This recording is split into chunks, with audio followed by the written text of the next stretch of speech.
Welcome along. It is time for another motivational conversation. Inspire and be inspired. Yours truly, Andy Ward. And today I am joined by a gentleman responsible for one of the finest online music stations, Pressure Radio, amongst many other things. I'll say greetings and hello to DJP. How are you, my friend? You okay? Hi, Andy. Yeah, all good. And hello, everyone listening.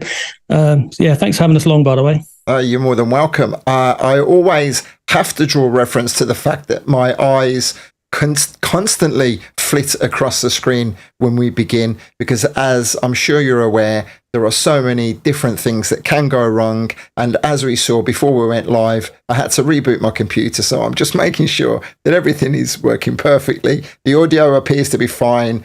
The visuals appear to be fine, and I can see we've got people commenting already, so I know we are 100% up and running. So if you just give me a few seconds, P, I'll come back to you. I'll say good evening to Julie B, good evening to the Brothers C, good evening to J Soul, anybody else that is passing through live. As always, I encourage you to leave any comments that may come up as we're talking. Any questions for Paul we'll get to throughout the course of this conversation.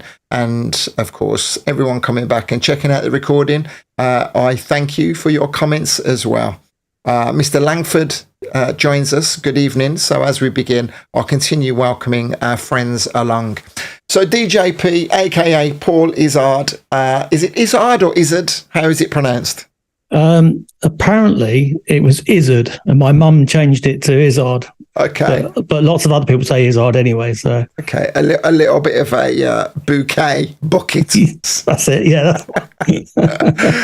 Right, so mine and Paul's relationship goes back many years, and along the course of this conversation we'll find out how our paths crossed. But before we get there, I guess we should find out a little bit more about yourself and how you got into this music game and how you come to be the man behind a radio station that is known and loved by so many people. So where do we begin? Well, I don't know. I'll tell you where I was born and whatever, I guess, if you want to really start at the beginning. But yes, let's do that. Yeah, okay. Yeah, so born and bred in St Albans, which for anyone that doesn't know, it's about sort of 15 miles as a crow flies from London.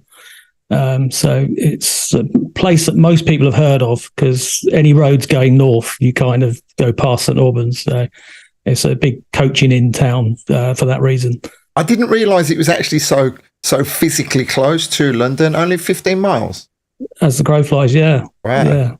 Yeah. Well, I guess London is where London begins, North London or whatever.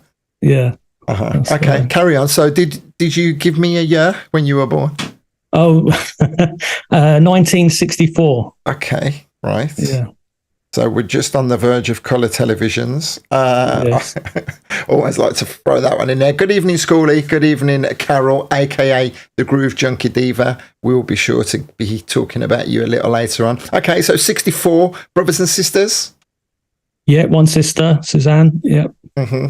Okay. Maybe joining us. Did we meet Suzanne the one time at Vocal Booth? No, you met her one of the reunions that heard. Okay, that was it. Right, I do remember my very jaded... She threatened to come on occasions, but never made it. My very jaded memory. So good evening, Suzanne. Okay, so 64. Now, I did say in the description, you are a self-confessed nerd yourself, a little bit of a tech geek, and we'll find out about your schooling days. You come from a family that also have some rather interesting histories. So do you want to tell us a little bit about that before we delve into your own past? Yeah, who are you thinking of? My cousin? Or yeah. Well, I know you've got a lot of connections that have got some really interesting stories. Yeah, so I had not a massive family, but quite a few cousins and things, and there was one cousin that was into electronics, so that kind of perhaps where influenced me a little bit. And I've got one sort of very clever, famous cousin, Dr. Professor Alex Jeffries, or Sir, sorry, I should say. So he invented genetic fingerprinting. So if you look him up, he's got a really big accolade, and obviously the family is really proud of his achievements and followed his career path right through. So the olden day Dexter kind of scenario. Yeah, that's it. Yeah. Now, for some reason in the back of my mind, and I'm realizing I've got this completely wrong. Why was I thinking that your family had something to do with the encryption in the World War? No. No, I don't know. I don't know where I got that from then. No. Okay. Oh, that's the wrong person. Well, that's the conversation for today. Thank you. I need to find out who that was. But I didn't know about the cousin, but I thought, I don't know. I don't even know where that came from. Anyway, let's carry on with yourself then. Did I say good evening to Scully? I think I did, didn't I? You did, yeah. Right. Okay. So 64. How was life growing up for you in St Albans? Were you a quiet kid? I said a little bit of a tech geek as years went on. Were you a little bit within yourself? Yeah, I always rib my sister and blame her for this, because my sister's like the opposite. She was the chatty one, and I could never get a word in. So I gave her a good ribbing about that. She got married recently, and I did the brother's stroke father's speech. So basically, like I said in the speech, if we went to any family gatherings, aunties would come up to me, look at me, and say, how old are you? And she would say, he's 6. So I just didn't get a word in. So I blame her a little bit, but I don't know, you're probably naturally more quiet. I don't know, but I've had my moments. Okay, so tell me, as you started to, as you would have been born at an age where technology was advancing a great deal anyway, just as we were moving into the 70s, there were a lot of, I made a joke about the television, computers, radio, all of those kind of things. So were you that kid who was spending all his pocket money in tandies on the little electrical circuits and the likes? Yeah, very much. Yeah. So even right back, sort of toddler age, my mum said that I was given a little case, just a little one. I don't think it was a proper tool case, but in my mind back then, it was a tool case. And I got a couple of tools from my dad and I think a guy down the road, and I would walk around the house looking for things to take apart. So that comes from a really young age. Obviously couldn't put them back together, but I could take them apart. And mainly electrical, or just anything with the screw? Anything. Yes. Yeah, I think my mum had a few non-working clocks around the house. So, yeah. Okay. So you mentioned about doing the brother and the father speech at the wedding. So did you lose your father at an early age? No, that was quite recent. Yeah, so that was during COVID. Mm-hmm. Yeah, so unfortunately, he had skin cancer, and right in the middle of. In fact, we were one of the ones that couldn't have a full funeral. Just had 10 people. Mm. So that was a bit of a shame. Again, I ask these questions. No shame in the fact that I never make any preparation, and I've just asked a question that I totally knew the answer to because I remember it happening. Okay, so as we move from the small school into the big school, was music a big part of your life back then, or not so much? Like most people have said on here, that sort of music was always around. Radios was on. Big memories of, we used to get my parents were very young, so we had young parents, and I think were still sort of going out, so we often got dumped at our grandparents' weekends, and my nan had a back room with a gramophone in it and a collection of records, which I guess was my uncle's, maybe, I don't know, but there was like a collection of records that we would play. And that was a big thing then, having a free reign of the gramophone in the back room. Any of the artists or big bands or anything like that were there that spring to mind? I remember Isley Brothers, the original, the Twist and Shout, because most people know the Beatles version, but they had the Isley Brothers version, so that was a cooler version, if you like. Okay. So yeah. So that turned you onto it, and then so moving into school, and where did music become a big thing, or was it the tech that really grabbed your attention more? Yeah, I mean, I always, it was that era of transistor radios. So do you remember, I had the little earpiece and the little tiny transistor radios? So it was kind of that era. So a lot of people would walk around with transistor radios like people walk around with phones today, you know, sort of listening to the radio. And I would often bring my radio to like family gatherings, you know, so while all the uncles and aunties and grandparents were all chatting boring stuff, I would switch off and sneak away and listen to the radio.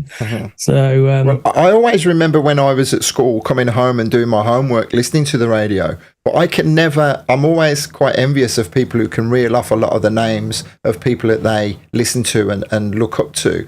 I have no recollection of the names of the DJs back then. Does any spring to mind for yourself? Oh yeah, definitely more as I got older, but yeah, my mum's got two brothers, my uncles, and they were big into the original pirate radio scene. So the Radio Caroline, they've actually been. I've got photographs somewhere. I will have to post them, but they've got. They actually went onto the ship.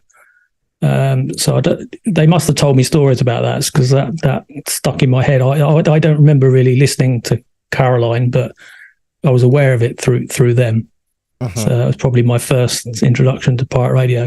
And in fact, they had a radio station themselves, and the radio transmitter, which was like yay big in those days, actually, when they dismantled it, my other uncle that used to do electronics converted it into a mixer and gave it to me. And so I had a mixer at about age 7.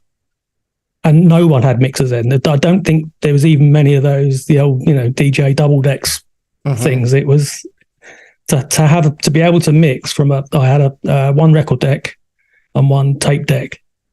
So I mean, I'll say mix. I mean, fade the music. That's it. Yes, it definitely wasn't mixing. But yeah, and a microphone, So I used to make tapes like I was doing a radio station. Like, I don't know, it must have been 8 or 9. So did you feel that was your opportunity to have a voice away from your sister? And, you know, yeah, I mean, we were quite blessed. We had, you know, we grew up it was a council house, but it was a nice home. It was 3 bedrooms, so we had a room to ourselves. So, yeah, it was my bedroom. For some reason, she wanted the smaller room. We swapped rooms at a certain age. I don't know why. So I had the bigger room. So the more space for all the gear and stuff that I had, so that was good. Random question as I'm sitting into you talk. Were you ever into CBs? Yes. That was round about when I was 15. No, about 16. I think I'd left school. That was massive. Yeah, the CB radio. That was like the social media of the day. That was huge. And in fact, that's how I met my wife. Okay, tell us about that then. Yeah, so yeah, so we 10-4 for a coffee. Yeah. So I mean, at 16, that's what it was all about. Like, you know, the CB radios. It was all about trying to find girls on there, and it was mainly blokes, but we found them. Yeah, it was CB radio, and some of my friends we sort of met at school or whatever, and we didn't live near each other. So it was a way of organising going out or whatever as well. So it was a useful thing to have. I can't remember the exact sequence. I think, oh, that's right. Yes. So we all went out somewhere, and I had my eye on her, but I'd lost my voice. So I see this girl I like, and I've got no voice whatsoever, but somehow I managed to communicate, and we had another date soon after that, and then that got going, and that was at such an early age. Yes. So we were together very 16. In fact, she was 15. Wow. Nothing happened. He says, honest. But so we were together for years. Okay. Yeah. So let me just welcome along Tommy White and also Damien Squire. They both send shouts in your direction. Just to let you all know that P purposely doesn't have his phone in front of him, so he's not reading the chat. So please do feel free to leave any comments or ask any questions, and I will direct them to him when there's a break in the conversation. Damien asks, what was your handle? Can you remember? To do with my surname, Flying Lizard. Okay. The Flying Lizard. Yeah, so and it got shortened to Flizzard for some reason. Right, there you go. That's how you're going down on the flyer at Vocal Booth. Fizzard. Wicked. Black Wax also joins us. Good evening. Okay, so 16, 17. Were you drinking at this point? Just another random question. We were drinking at 14. I mean, I say drinking, I wasn't good at it. I got ill on many occasions. And my dad would he'd like walk me around the block. I remember a couple of times. All I wanted to do was go to bed and throw up. But yeah, he made me walk around the block and a few times like that. But we had a local club near us, like a social club, like a working man's club type thing. And that's where we used to go. They had discos there on a Saturday night, Sunday nights. And that's where we started drinking. And they must have known our age. We were like 14. And I'm not exactly tall. So how tall was I at 14? And I'm ordering pints.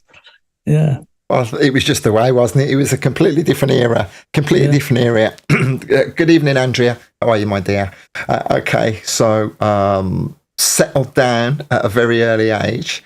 Again, forgive me. Did you say what year you actually did get married? Do you know what? Or how old you were, roughly, more or less? I've struggled to remember now.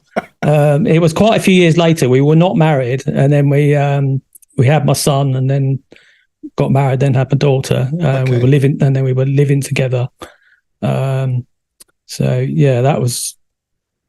We had a few rough years with like living together. We tried to stay in St Albans, which is one of the most expensive places on the planet, and So after, I'm jumping ahead a bit now. That's okay. I'll roll you back. Don't worry. Yeah. St Albans is really expensive. I wanted to stay in St Albans. That's what I knew. And my sister managed to buy like a small starter home, made some money, sold it, got a bigger home, and I thought, oh yeah, that's what I'll do. But this is in the late 80s. So you got Thatcher and all of that. And the interest, as soon as I got this tiny little house, the interest rates went up to 18%. It absolutely killed us. And then we were in negative equity, and like loads of people were at that time. Mm-hmm. So absolutely dire straits. And then we had Bradley, my son. So here we are in a tiny house, not really suitable for a child. So after that, we ended up moving to Milton Keynes because it was cheap. Okay. We traded our tiniest 1-bedroom starter home for a 3-bedroom detached in Milton Keynes. That's the difference in price. Okay. And then so you obviously hit a rocky patch. And again, we'll roll back, but the relationship would have started to decline after your daughter, just stresses of everyday life getting on top of you. Yeah, I think we were, because we still had a lot of money problems. So she was, at one time, was working nights, I was working days, and literally I would come in, we only had one car, I would come in, she would go out, and oh, by the way, your dinner's in the freezer. And I was working all hours. It was just surviving. It was crazy times, so it was just unfortunate, the timing of what was going on then, say the interest rates and everything. It's just, it became too much. Okay, so let's go back to so we talked about the CBs, then we're talking about, the music disco era. So by this time, you're paying a lot more attention to the music. Are you starting to think about getting out and sharing your music, or you're still talking on the microphone in your room and whatever? Yes. I had a little short spell. Well, I've never. I think I've divulged this to any of our friends' circles, but there was a there was a time. I think I was 14, and somehow I got into rockabilly. So there was about 2 years when I had the flat top haircut and all the. And you got the shirt on today. The perfect. Yeah, that's it. Yeah. Into rockabilly, mad, and but yeah, then came back to the soul. I think probably because of the radio and whatever. But it was that era when you were in one thing or another. Do you know what I mean? You had the punks, you had the skinheads, and the rockabillys was the bit more underground, less of. So I went with the rockabilly. Right. Okay. Well, I'm happy to hear that was short-lived.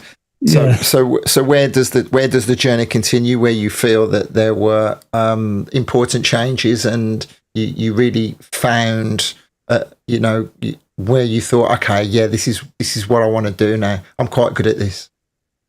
Yeah. So again, as influence from my sister, she's obviously 4 years older than me, so she was, I was still mid-teens, and she's going out, and so there's definitely some music influences coming back via my sister.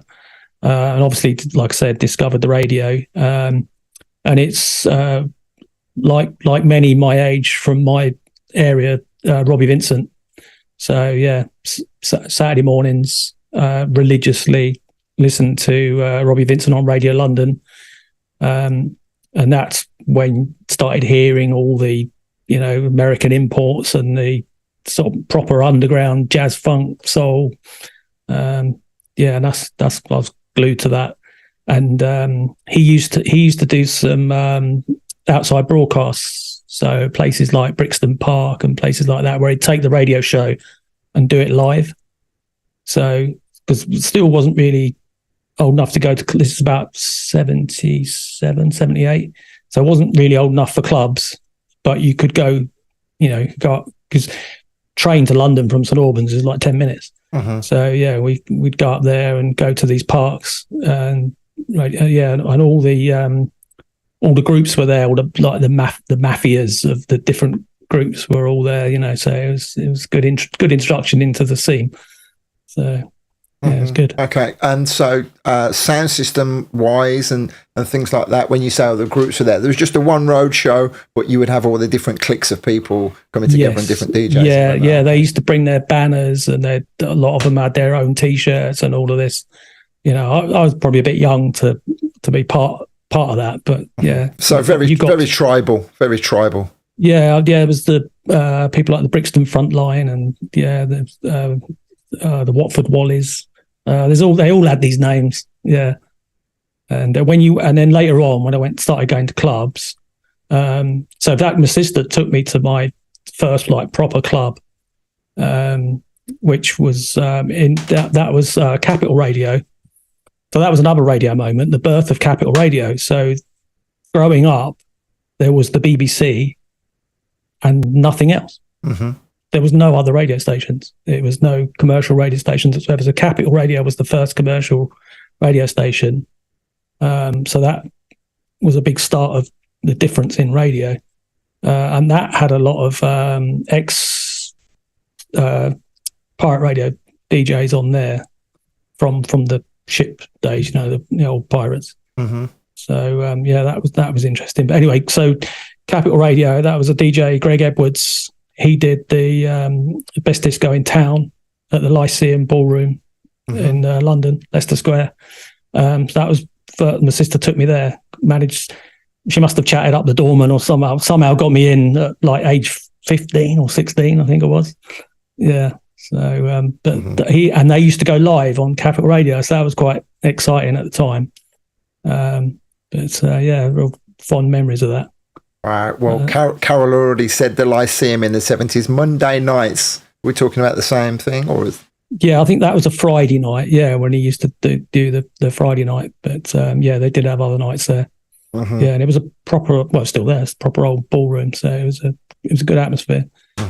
But okay, so I'm just sitting here listening because, again, I'll repeat, I get quite envious at how people have such photographic memories of these times, these occasions. They can remember the DJs, because it wasn't until much later that I really started myself paying attention to who the DJs were and what was really going on, like yourself on the CB with your, looking for women. That's all we were focused on, really, was girls, going out to the clubs. The music was all right. It was like, where's the girls?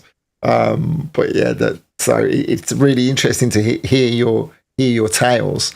And were you starting to get more equipment to work on as you got older, and part-time jobs, trying to get into record shops to buy vinyl, the normal route that most people would have had around then? Yeah, I like I say, I had the mixing unit when I was little, but then I didn't really see Technics at that. I mean, I think they came out, was it 78? I can't remember when the Technics, anyway, whenever the Technics come out, no one had them like that, like probably nightclubs, that's about it. But it was the Dave Double Decks systems that you saw, and I wanted one of those, so I built one at school. So yeah, when I was still at school. So it was that big joke of my era where people used to make ashtrays. Do you remember that? At school. No, I'm a little bit older than you. Out of metalwork or whatever. Yeah. Okay. What are you making? An ashtray? You're like I thought 15 years old. I thought they just did that in prison. I don't know. But anyway, so we got a chance to make what we wanted. So all the other kids are making lamps and boring things around home, And I said to the teacher, I want to make this. And I showed him a picture, which I think probably cut out of the K's catalogue or something. I want to make one of these. So he was a good teacher, and his eyes lit up because he's like, wow, good, something different, So we set about drawing it all off and everything. What we didn't think of was like what to make it out of, because it weighed a ton, so you'd never have taken it anywhere. And did you completed the project? Yes, yeah. I built all the woodwork at school, brought it home. My dad helped me make. My dad was an engineer, so he helped me make the metalwork. Yeah. So so that was. So I had my own double deck. I mean, it didn't have pitch control or anything of that. It was old garage decks, so it was just switch from one to the other kind of thing. Okay. But then no one was mixing back then. The mixing thing didn't really.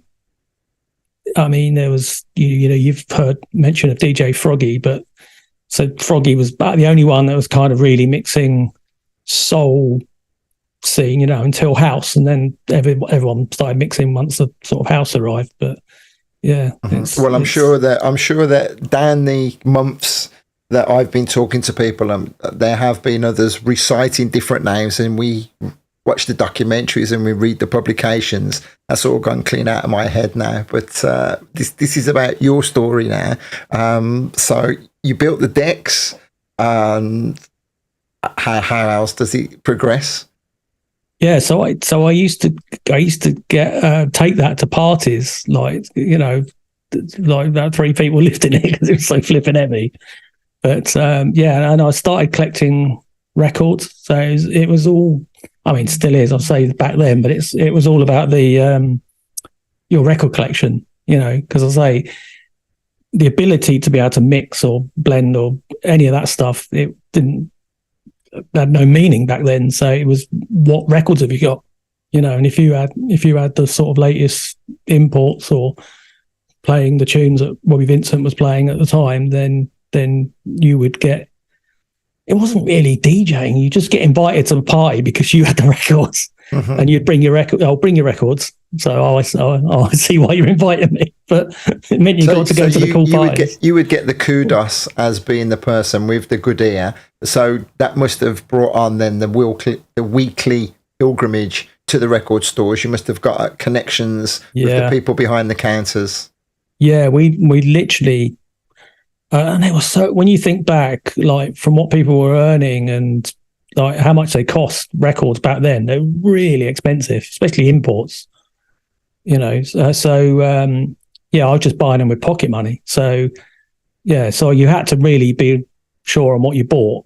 So so when I look back at my record collection, I those records, you know those ones because you remember buying them and whatever. But lots of compilations, definitely.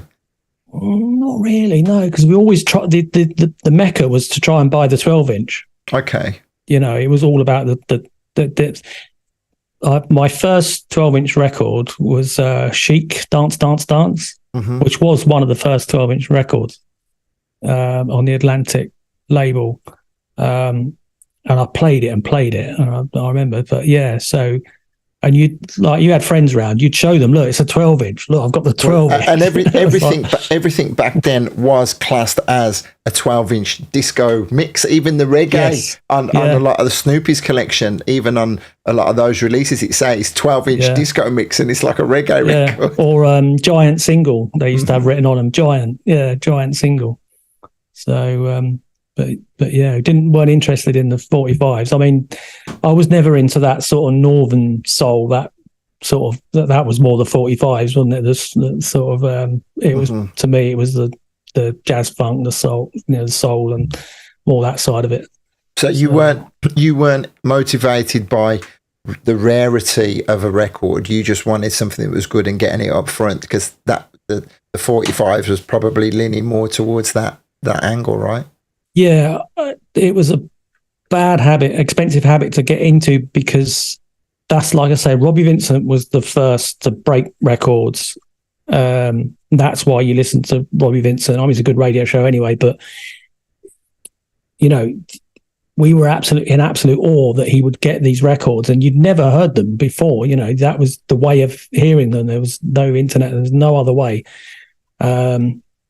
And that stuck with me. I thought, I'd love to be the first. You were never the first. Robbie Vincent was the first, and everyone else was on the back of that. So unless you knew some A&R person or something like that. So that's where I got the bug to try and get the import, because that's one way of being first, was to get the import before it got released in the UK. So that would make you a little bit ahead of the game. So what was your secret method to do that? We would literally listen to Robbie Vincent in the morning, where it was sort of I think started 11:45, went on till about 2. Literally listen to it, and then get on the train and go up to London, Groove Records, Greek Street. That was the store, and you would see a lot of the Robbie Vincents and those kind of DJs. You would see them going in there, so that was another appeal as a youngster, to see those DJs in the same shop. A little bit too old for the autograph book. yeah.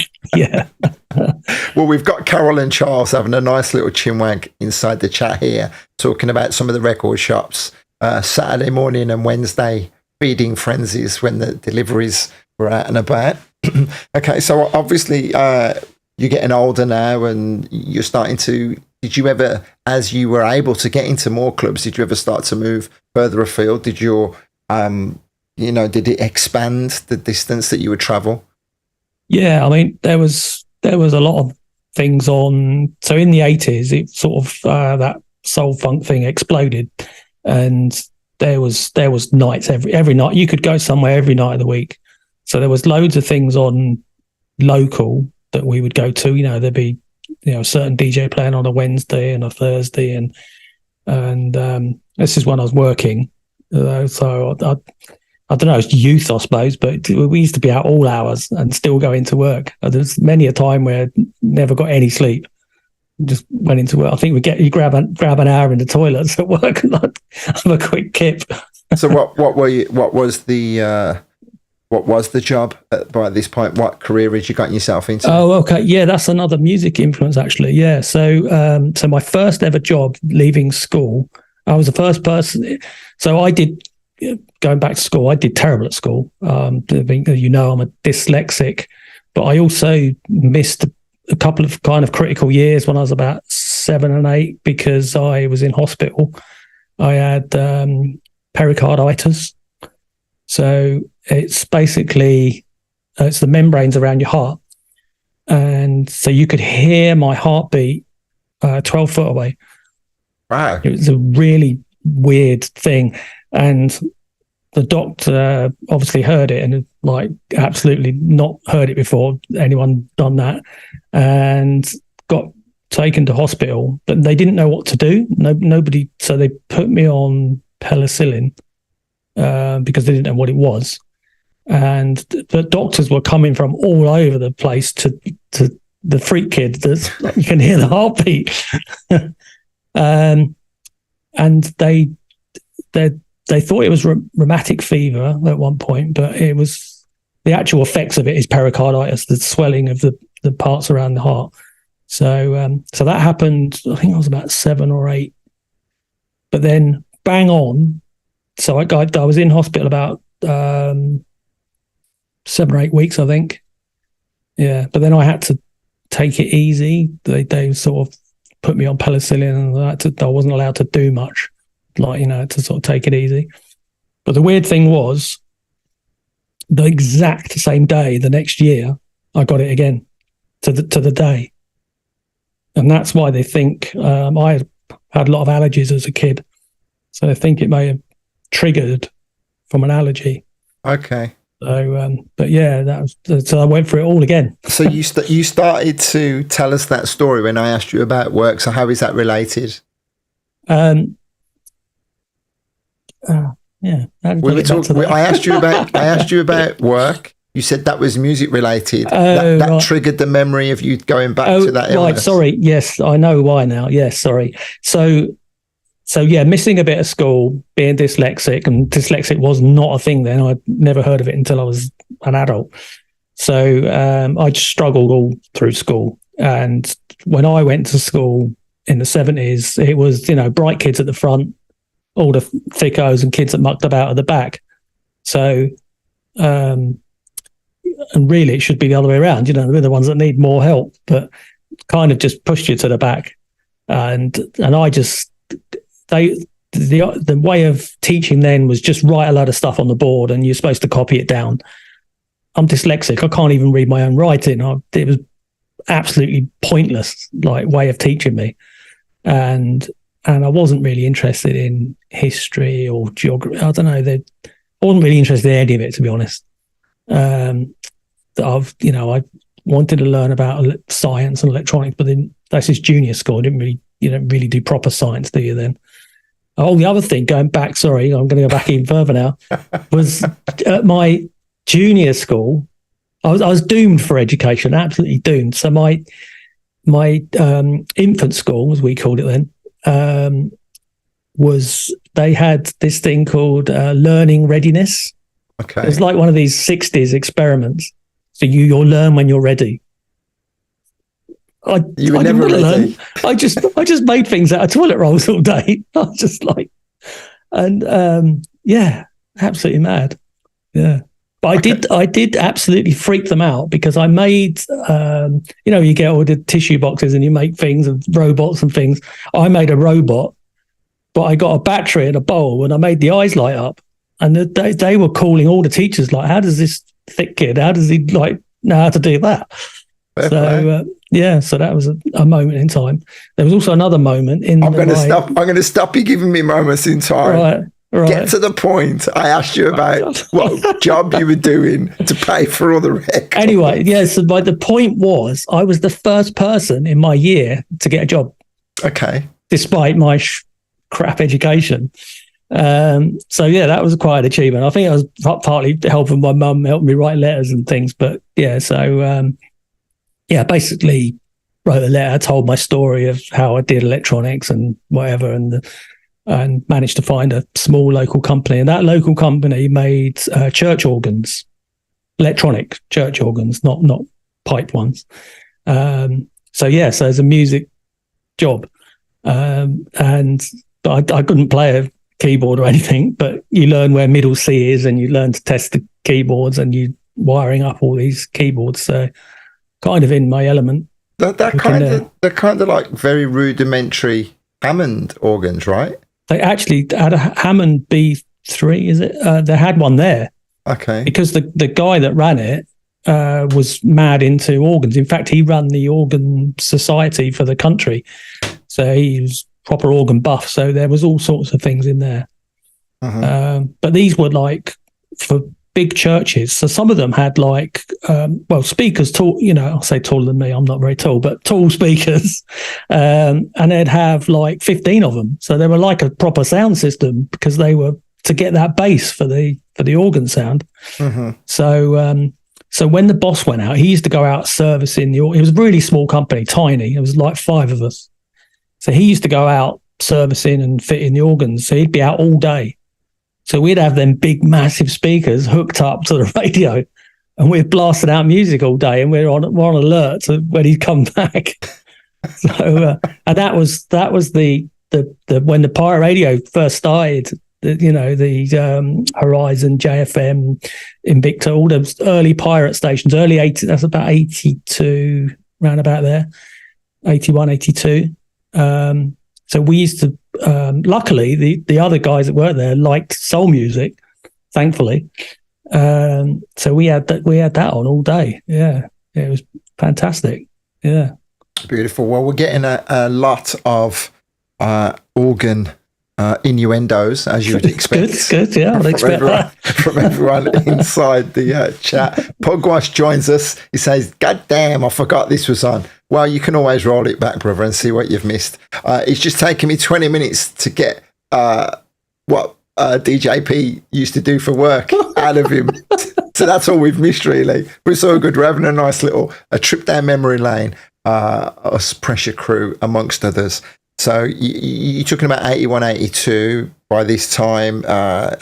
You moved on. We started speaking about moving further afield to different venues and the likes. Yes, yeah. So Royalty was the Southgate. That was a big club for me. So yeah, we used to go there. That was again, it was an old ballroom, and it had like a balcony round the top, so you looked out on the dance floor. And again, back to which it keeps getting mentioned on your sessions, but Froggy was the DJ there.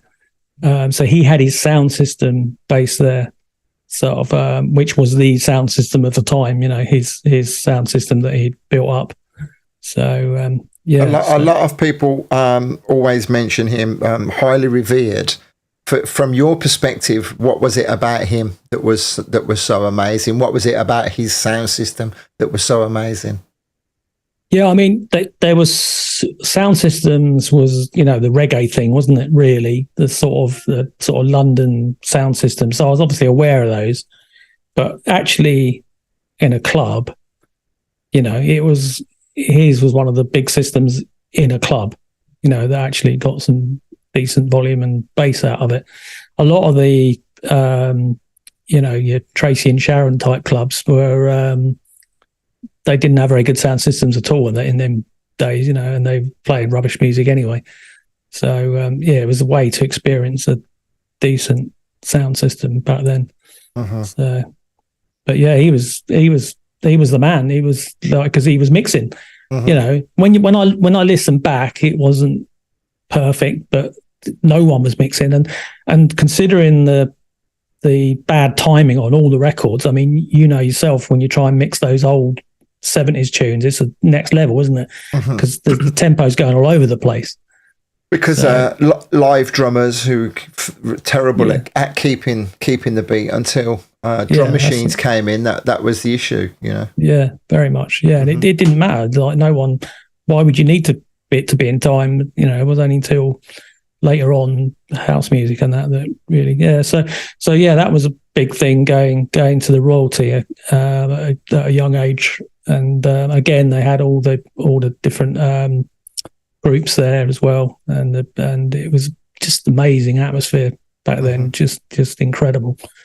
Yeah, there's a couple of really good documentaries online, really, of the Royalty. Yeah, I do need to. Every time someone mentions Froggy and those days, I do think to myself, I really should educate myself on that era and why it meant so much to so many people. This conversation is another reminder for me to do that. Your sister joins us. She says, "I'm learning more about you in this than I've ever heard before." That's because I can't get a word in. Good afternoon, Suzanne. We spoke of you with fond memories at the top of the conversation. If you missed it, you'll have to go back and hear the wonderful words that he said about you, blaming everything on you, really. Yeah. Okay. She always said, "Give me a mic, and it can't shut me up." But face to face, you're the shy and retiring. Yes. So yeah, I mean, many people who have possibly never had the opportunity to talk to you may perceive you as being shy, not confident, but that's far from the case, right? I'm very much, I don't sort of go out my way to push into conversations or make friends. You know what I mean? I'm very much sit back, and if someone comes to me, I'll chat. Do you know what I mean?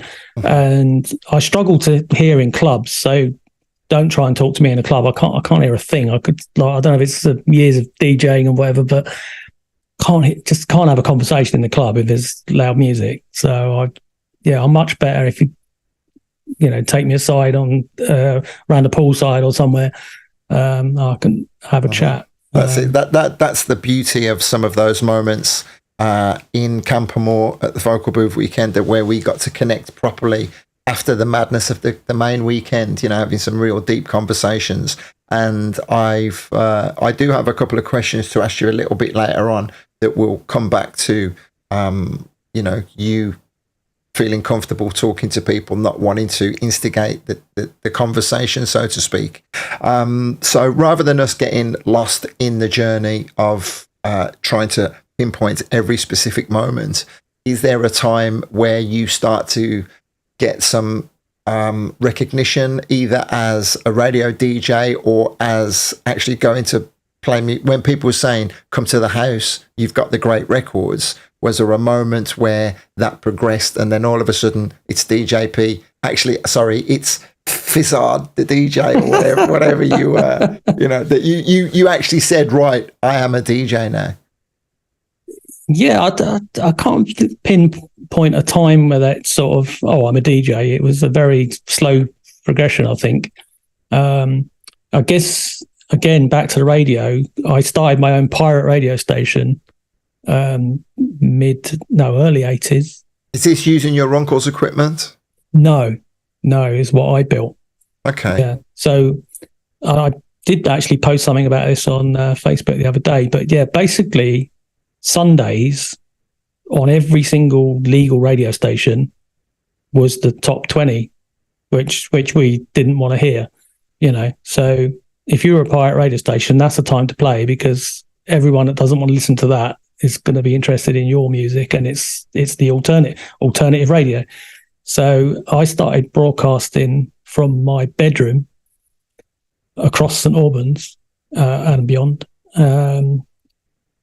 So I had the decks all set up. It was just me. It was like, no, actually, there was a couple of friends that used to come around now and again and play. But yeah, so I just used to do this like radio show live from my bedroom, ahead of my time, then see. But it was actually on the FM band. And but the funny thing was, and again, is what I posted the other day, was that there was a pirate radio magazine called TX Radio. And I used to be listed in there. So there was like LWR, Horizon, Kiss FM, FAS, which is what my station was. I got listed amongst all the big boys. And it's just me in my bedroom. So what was FAS? Funk and Soul Radio. Yeah. Okay. It started in 84. Mm-hmm. So how did you become aware of what was needed for the transmitter, how did you power it? How did you know how tall the aerial had to be? Oh, okay. Yeah. So obviously I'm working now. So I'm working in electronics. So I've got access to all the components, and also some other guys there that were more knowledgeable than I was on the electronic side. So yeah, so I've got all of that at my disposal, and probably built it at work when I should have been building organs, but yeah. So, so all home built. Aerial was home built. There was many occasions where it was broadcasting not on the channel it was meant to be, and I'm blanking out everyone's TVs down the road, And my mum said she had a knock on the door, and the guy a couple of doors down the road said, "I can hear your son on the radio."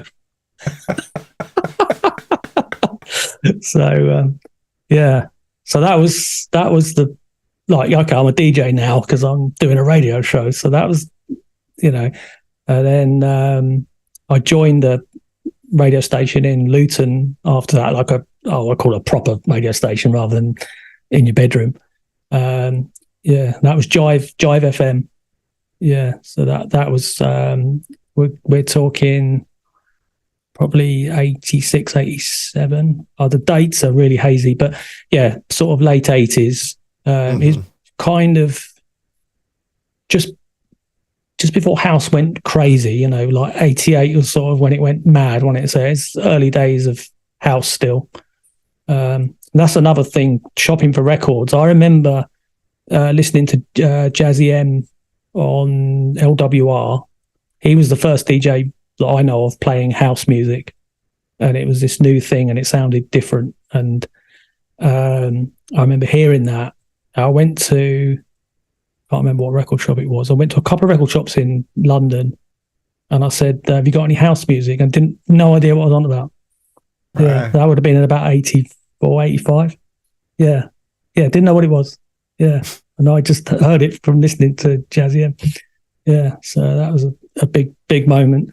But so I joined this pirate radio station in Luton, and that was huge. That was because Luton's got a massive black community, and it's got a perfect place for soul music and all of that. And it when they used to put an event on, there would be a queue like a mile down the road. It was just insane how popular that station was at the time, and people started coming up from London to go to their events because they heard about them, whatever. And so did they, as well as presenting, did you get to play at the events? Yes, yeah. So at this point, have you changed your name? Yeah, it was DJ Pressure to start with. Yeah, which got shortened to P, DJP. Where Pressure? What was the inspiration behind that? I don't know where it come from. I don't know. I later on it sort of made sense because I sort of related it to the pressures of relationships and things like that. But I don't think that's why it was called that to begin with. I don't know where it came from.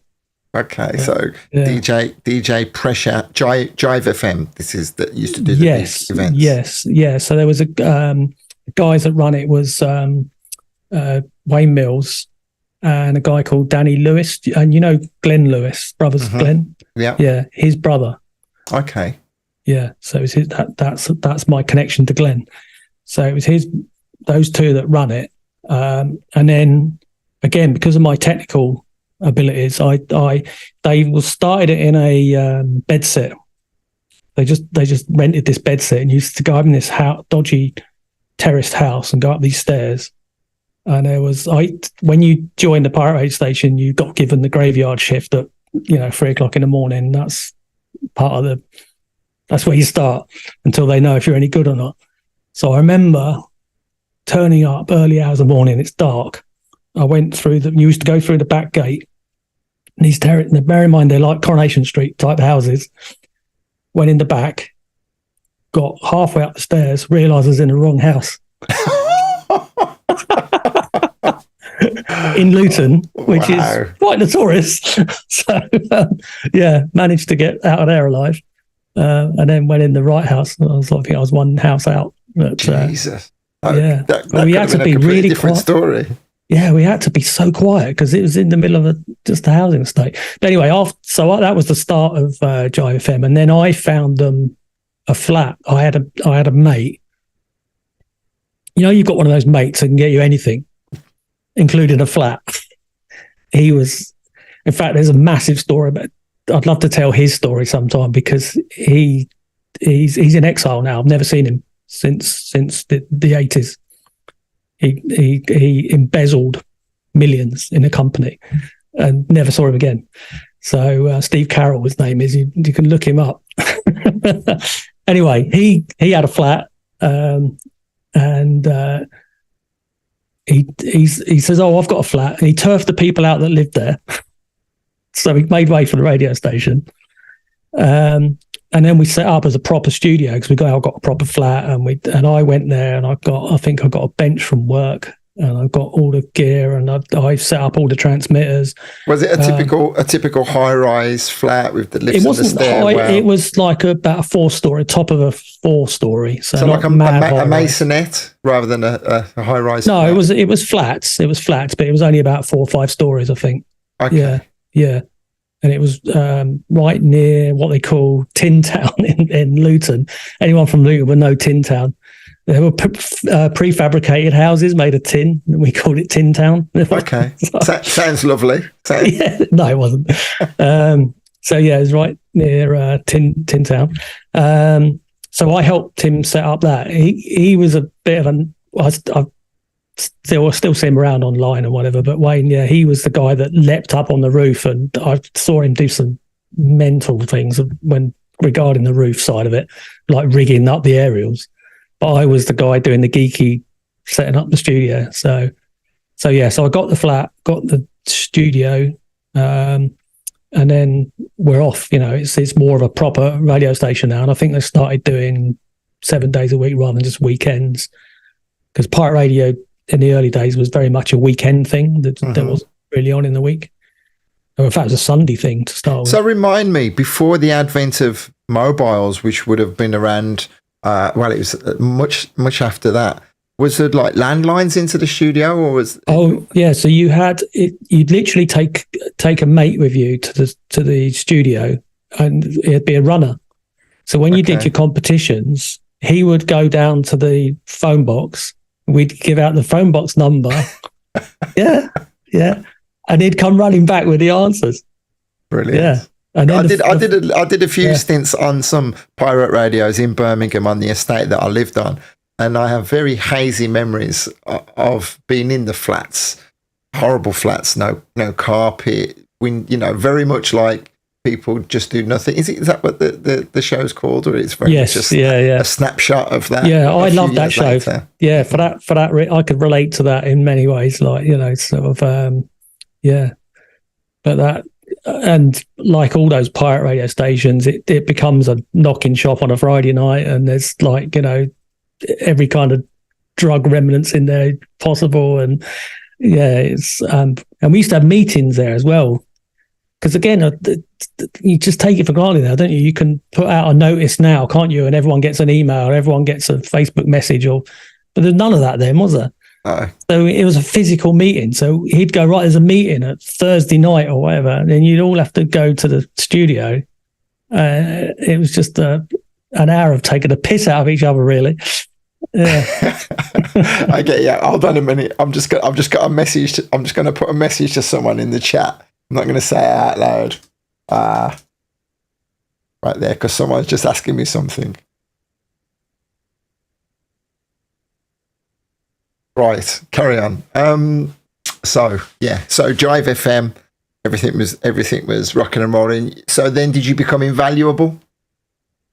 I got the better slots, so I must have been doing something right. Because, like I say, you start at a graveyard, and then I got the Friday night slot. So I think I went straight from work. So it would have been a sort of drive time into the evening kind of slot. Yeah, can't remember the exact times, but so I used to do the Friday night show, and they had some big names from that station that people that went on to do big things. In fact, Matt Jam Lamont was on that station for some time. Eddie Richards was on that station. Graham Gold. So some people that went on to some good things, So John Jules, do you know John? John Jules on there. John Matthews. They went on to have a band, so they had a top 10 hit, I think. It was a few names. Okay, so I had my attention slightly taken from me there. So you mentioned 84, 85, 86 kind of onwards, and then the house really kicked in. So what was the length of time that you stayed at Jive until? I wasn't there as long as I'd have liked to have been because I got busted by the DTI. Mm-hmm. So of all the DJs there, obviously they visit when I'm on. Just my luck. So so I'm DJing one Friday evening, and I'd done my show, and I was hanging on because Wayne, who was running the show, was going to give me. I was going on holiday the next week, and he was going to give me a T-shirt. And he says, "Oh, hang on, I'll get you that T-shirt in a minute." So I'm waiting around while I think he was doing the show after me, and then we get the knock on the door. And we both look at each other and we're like, when you know the knock, the police and whatever. So it was that knock. And we look at each other, we're like, well, we didn't really rehearse this. What do we do? So he said, I suppose we better open the door. No, they're only going to knock it down or whatever. So open the door. They come in. It was the police to start with and showed a warrant. And then the DTI, Department of Trade and Industry, the radio trackers came in, and it was Eric Gotts, who's a very famous name. So there's a real claim to fame to be nicked by Eric Gotts. He nicked people like Ron Tom and big names in London. So So did you have any of your music confiscated? And an important question: Did you actually physically get arrested and charged? Yes. And were your parents aware of this? Yes, afterwards. Yes. So they took the records, they took all the equipment, including I think I had a radio with me, or I can't remember. I had some other bits and bobs, but took all of that. Wayne Mills was on that day suddenly Peter Mills, so he gave a complete fake name. He was a lot more streetwise than I was. I'm just like, take me now. So, and of course, in the questioning, when they're questioning you, they're like, "Where do you work?" And I'd left the organ place, and I was now working for Marconi, the inventor of radio. So I'm working for Marconi Instruments. So their eyes lit up. They're like, "Oh, we just found the guy that makes all the transmitters." So the kingpin. That's it. Yeah. So they were. Oh, that was it. They were interested in that. So I had to obviously give them all my name and address. And at home, obviously, I've got a pirate radio station. So after all that, they let me go. After all, charging me and everything else, and giving me a receipt for all the gear nicked. Oh, the other thing was I had a key on me. So they thought I was the ringleader because I had the key to the flat because it was my mate's flat. So that went against me as well. So, Wayne / Peter Mills done a runner as well. Midway through all the questioning, he's off. So I'm left to take it all. So what was the punishment? So I had to go to court in Luton Crown Court, and on the door was Paul Izzard versus the DTI. That's the government. So it's like me. I had no. I went to see a brief. I think my mum had a solicitor or something. So we went along, and he's like, he knows nothing about pirate radio, didn't even know it existed. And he's looking in books. There's like, well, there's nothing here. And it was the 1949 Wireless Telegraphy Act, which actually is the same law if you didn't have a TV license. It's the same law, but obviously taken in a bit deeper light than that. So he just says, "Oh, you better just plead guilty." He says, "They've caught you at it," basically. So I was always going to plead guilty. So I didn't have any brief with me when I went along. So just pleaded guilty. And got fined £950, which was a lot of money back then. And also the exact same figure that a pirate radio ship got fined, the laser radio. So I got fined. That did really annoy me when I read that later, that I got fined the same amount as a flipping pirate ship. So I panicked when I got home. I think I buried some stuff or something. I hid it down the garden, or something. I was hiding stuff because I was convinced they were going to come around my house and find all the other transmitters and things I got on the go. Because I was building stuff for other people and whatever. So Yeah. So like, I did not want him going for all that. So I was getting rid of stuff left, right, and centre. Wow. There's definitely going to be photos, pictures of you somewhere in the government archives. I've tried. Black and white with your redacted eyes. Yeah. So you get. So I got fined, and you have a criminal record, and I think I pleaded poverty, and you could pay it like a £1.50 a week or something. I can't remember what it was. And you have to go to the allegedly. You have to go to the police station, pay the money, and sign. Yeah, justice of the peace. Yeah. Like that at the court. Yes, go and pay. Apparently, well, this conversation has taken a slight change, interesting change than I was anticipating. Okay, I didn't that, and from that moment onwards, I always kept because I'm trying to have a career and a sensible life, and then I'm doing this pirate radio and climbing on roofs of tower blocks and things. So that was another reason for using the DJP and and to this day, I still keep things fairly separate. And because even when I got the job I'm at now, you're not going to tell them that. I actually told one of the managers recently. We were having a conversation. I think he said he got arrested. So I thought, well, now's my chance to tell him because, I think probably everyone's had a run in at some point, haven't they? So, but it's not exactly robbing a bank, is it? So it isn't. It isn't. Well, listen, this is definitely going to spark up a hell of a lot of conversation when people see you face to face over a beer or a coffee or a 43.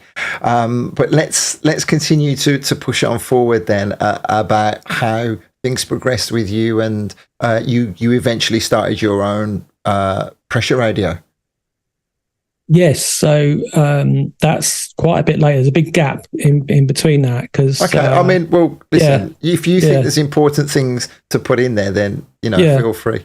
Yeah, well, I guess after that was perhaps more heavily into the relationship, and then live together, children, marriage. So there's all of that, and there was quite a few years where my records were just kind of locked away, didn't get the decks out, so there was probably 3 or 4 years where never sort of light a day, so it was just wall to wall kids and the family life, which I liked. I'm not regretting not doing music because I love my kids. So so it's very much family life. So it wasn't till I got separated from my wife. So I got separated, ended up moving back to my parents because where else would I go? I got it's that old thing in it with the back then, the woman gets the inside, you get the outside. Uh-huh. So I had nothing basically. And of course your incredible parents welcomed you back with open arms. Yeah, luckily, my sister had left home, so they've got 2 spare rooms. It was a bit, me and my dad were a bit ropey. I don't think he was too keen that I'd come back. But it was either that or I'd go and got a shitty bed set, but when you've got kids, and you want to see them every weekend and, to bring them back to a bed set is just hell, isn't it? Mm-hmm. I know lots of fathers have had to do it, but so it meant my kids had somewhere really nice to come on a weekend. I had built-in babysitters, so I could still go out to rebuild because that's when I started rebuilding my life, which brings you onto the radio. So before the radio, so is this the back end of the 80s, or we're scripting to the 90s now? Late end of the very end of the 90s. Yeah. Really? Right. So there is that big chunk. Quite a jump, quite a bit. Okay, okay. Yeah. So internet's website, that's all coming in now, isn't it? Late 90s. My dad had the internet. He had it was dial-up then, wasn't it? So my dad had a dial-up connection and a computer. So I commandeered the computer, and I'm looking on there, and I'm starting to look back at music things, and I found a couple of forums. So you were saying this was Steve with the Deep House page and a few of the others, but my one at the time, and this was the UK garage era, so I was now into UK garage at this time, and the Uptown forums was Uptown Records had this forum, and that was the big place for UK garage back then. So that's where I started talking to people about UK, because I didn't really have any friends. I lost a lot of friends when I had in my relationship. My wife was part of the huge Irish family, notorious, massive Irish family. They're like the mafia in St Albans. They were like, there's a whole load of stories to do with that family. But very nice people, but don't get on the wrong side of them. But so that was quite an advantage for me, actually, because I was associated with that family. So if ever I got in any rucks in a pub in St Albans, there'd always be a nudge, and they'd be like, "Don't mess with him, mate. He's with the Dockettys. Like, do not mess with him." So that was quite handy. But he's King Marconi. yeah. So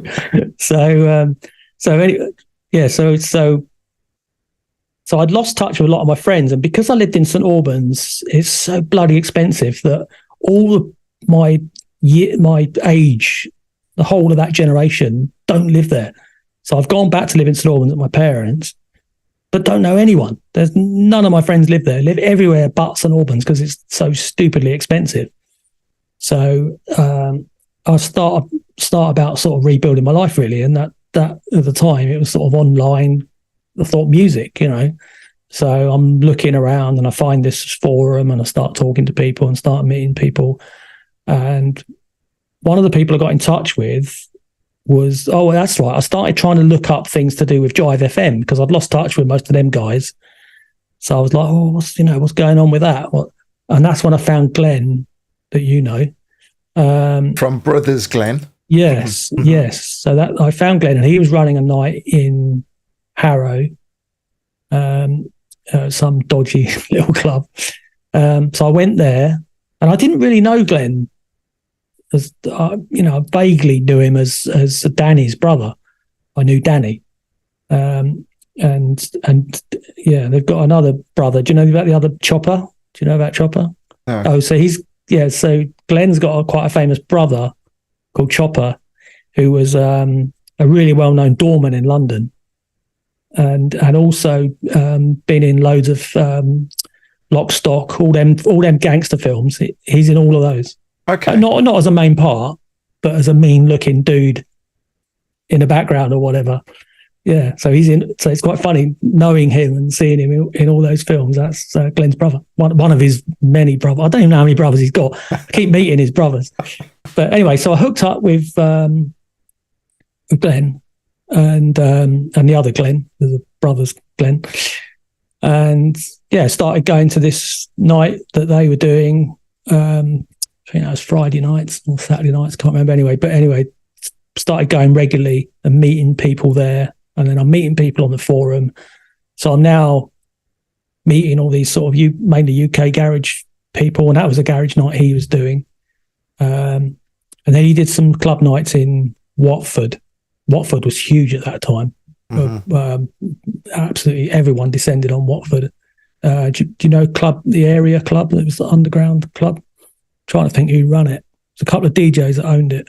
Can't think who it was now. Alex P, I think, owned it. And a few other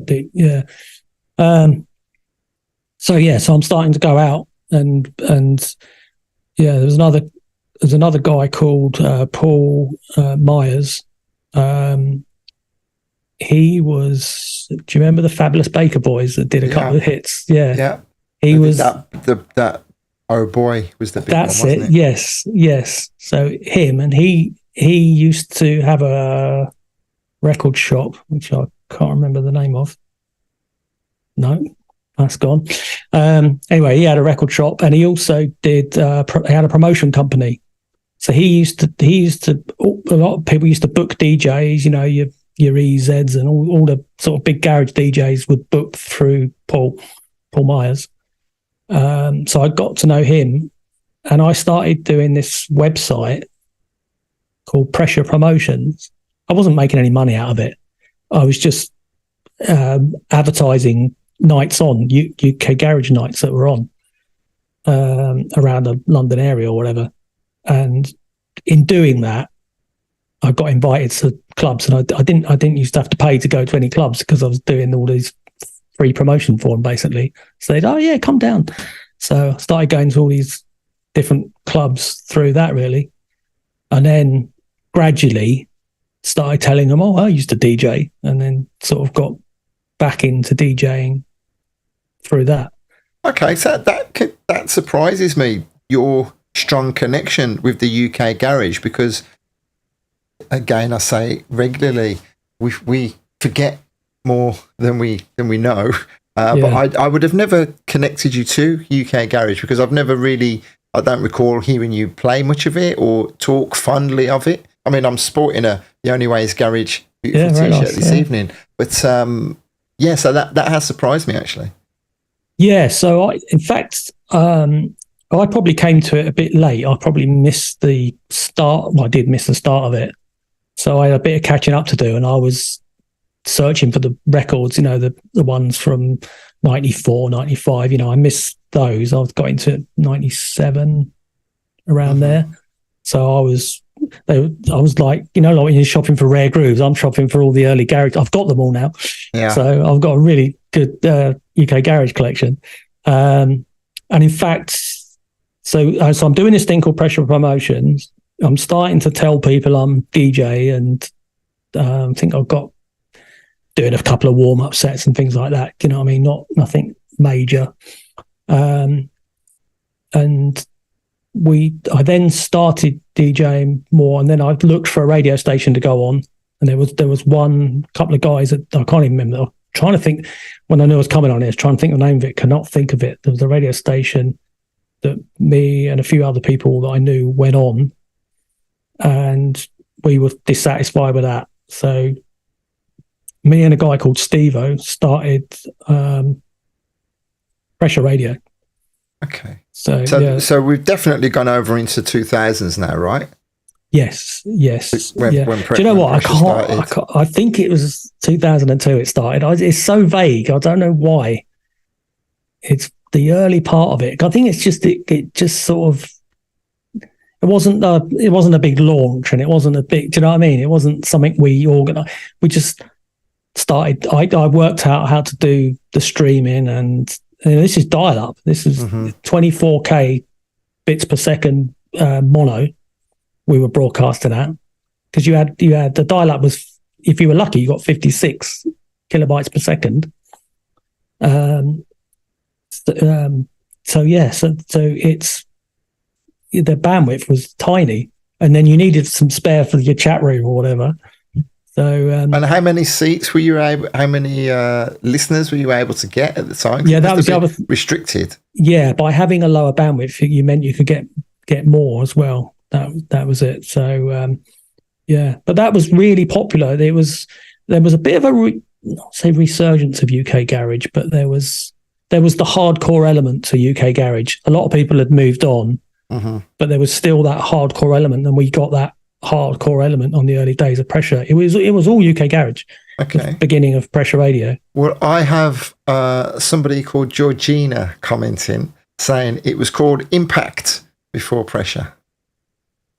Right. Okay. Georgina says that's what Brad says anyway. Oh, okay. So we started doing Pressure Radio, and it grew quite quickly. But it was all, like I say, it's all UK garage, all obviously vinyl in those days. We had one really good event, and there was a couple of young lads. Names is the worst thing for me. I can't remember their names. I have to apologise to anyone, but we had a couple of young lads that were DJing on there, and they were still at college, and they bought a coach load to this event from the college, plus what we bought. So we had, and it was an event that we did with someone else. They were hired the top floor, and they had DJ-XZ and a couple of other big names, and we had us lot, Pressure Radio. and they had no one turn up at their event, and we were rammed. So we just took it over there. So we got EZ for free, I remember. So that was a big night then. Mm-hmm. But I have to mention Carol, obviously. So when I can't remember the exact meeting of Carol, but somewhere along the line, Carol appeared, and it was that point where garage. I was getting fed up of garage because I'm like, you played you're trying to search for stuff that no one had played. You're looking on B-sides. It's rinsed. Do you know what I mean? Mm-hmm. It's every garage tune's. It's like you want something new, don't you, to play? So I gradually, like most other people like yourself and whatever, started going more house and looking at that side of thing. But then Carol came on board, and it was Carol, and I have to give massive props to Carol because she bought a lot of the, like yourself. Yeah, it was Carol that got hold of you. Mm-hmm. Well, we preaching to everyone that knows this story inside out, but back then in the early days, everyone had an online persona, a different name. Carol, as everyone here will know, was the Groove Junkie Diva. You were obviously DJP, many other people. And so I'll let you carry on telling Carol's story, and then I'll jump in very quickly and tell you how I got involved. So you don't recall how you and Carol hooked up then? I guess she probably came into the chat room. I guess it would have been through that, because that's... Oh, Carol's actually saying Steve-O said he needed someone to do the admin. So that's how she got involved. Also, shout out to Ben Pedro, who's been listening intently throughout. Hi, my man. So carry on. Yeah, so this is why it kind of worked until we fell out, me and Steve-O. But the idea was he was going to do all the DJing, and obviously he networked with Carol, so he was more of a vocal person, and I was going to do all the geeky bits and the website and all that stuff. And they say time's a healer. I can't even remember how we fell out, but we fell out quite spectacularly, and there was a lot of heated words said and whatever. But I give people a lot of chances, and he still carried on doing a radio show for some reason. We massively fell out, and he's like threw the towel in, didn't want to run it, and I don't want nothing to do with it. But he still did a radio show. But so I carried on running it, and then Carol came on board, and it took a big growth because Carol was finding people like yourself and the DJs, and I don't know whether Brother C was before Carol. It's so hazy. It really is. Well, Charles is here. I'm sure he'll put it right. I remember Steve-O. I remember actually meeting Steve-O somewhere. So I know Steve-O was around when I began. Carol says she joined Valentine's Day in 2005, which surprises me because I wouldn't have been much more later than that. I met Carol in a different chat room on a different radio station. We'd been in Spain for a little while, and I was using the name Silver Surfer, and I wasn't really pushing myself as like Andy would, because at this time I was doing quite well with my productions. I was Soul Heaven resident. I was traveling around the world, and then I'd come back and I'd be sat on the sofa struggling to get the internet speeds, as you rightly pointed out. And I'd be broadcasting to a few people in the chat room, blind, drunk. I'll see a pattern occurring. Yeah, nothing's changed. And just, really creating a really nice community. We call them the red wine sessions, and just having a good crack. And then eventually Carol asked me to come over to Pressure. But I think I was before Charles, but I'm not sure. I'm sure they'll put me right. And then Carol says she got a Hinge to take over as the manager, so Hinge was definitely there around this. I mean, there's quite a few people there. Charles may please correct me if I'm wrong, but I thought I was there before Charles. Might have been after, I don't know. Because we have to say the history is going to be very vague between us all. No one's going to really know any different. No, I struggle, and weirdly, this is, and I've told Charles this, but this was the time when I'm now single. I've been married. I've got young kids, but I've got built-in babysitters, and I'm going out. I'm clubbing again. Do you know what I mean? I'm new lease of life. So I was out Friday night. So I definitely wasn't around to listen to Charles's show. I didn't hear Charles for quite a few years.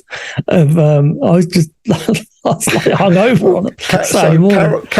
Charles is saying he started in August 2007, recruited by Carol. And then Carol's saying that I was after Charles. So that means that I must have started late 2007, 2008. And I thought it was a few years before then.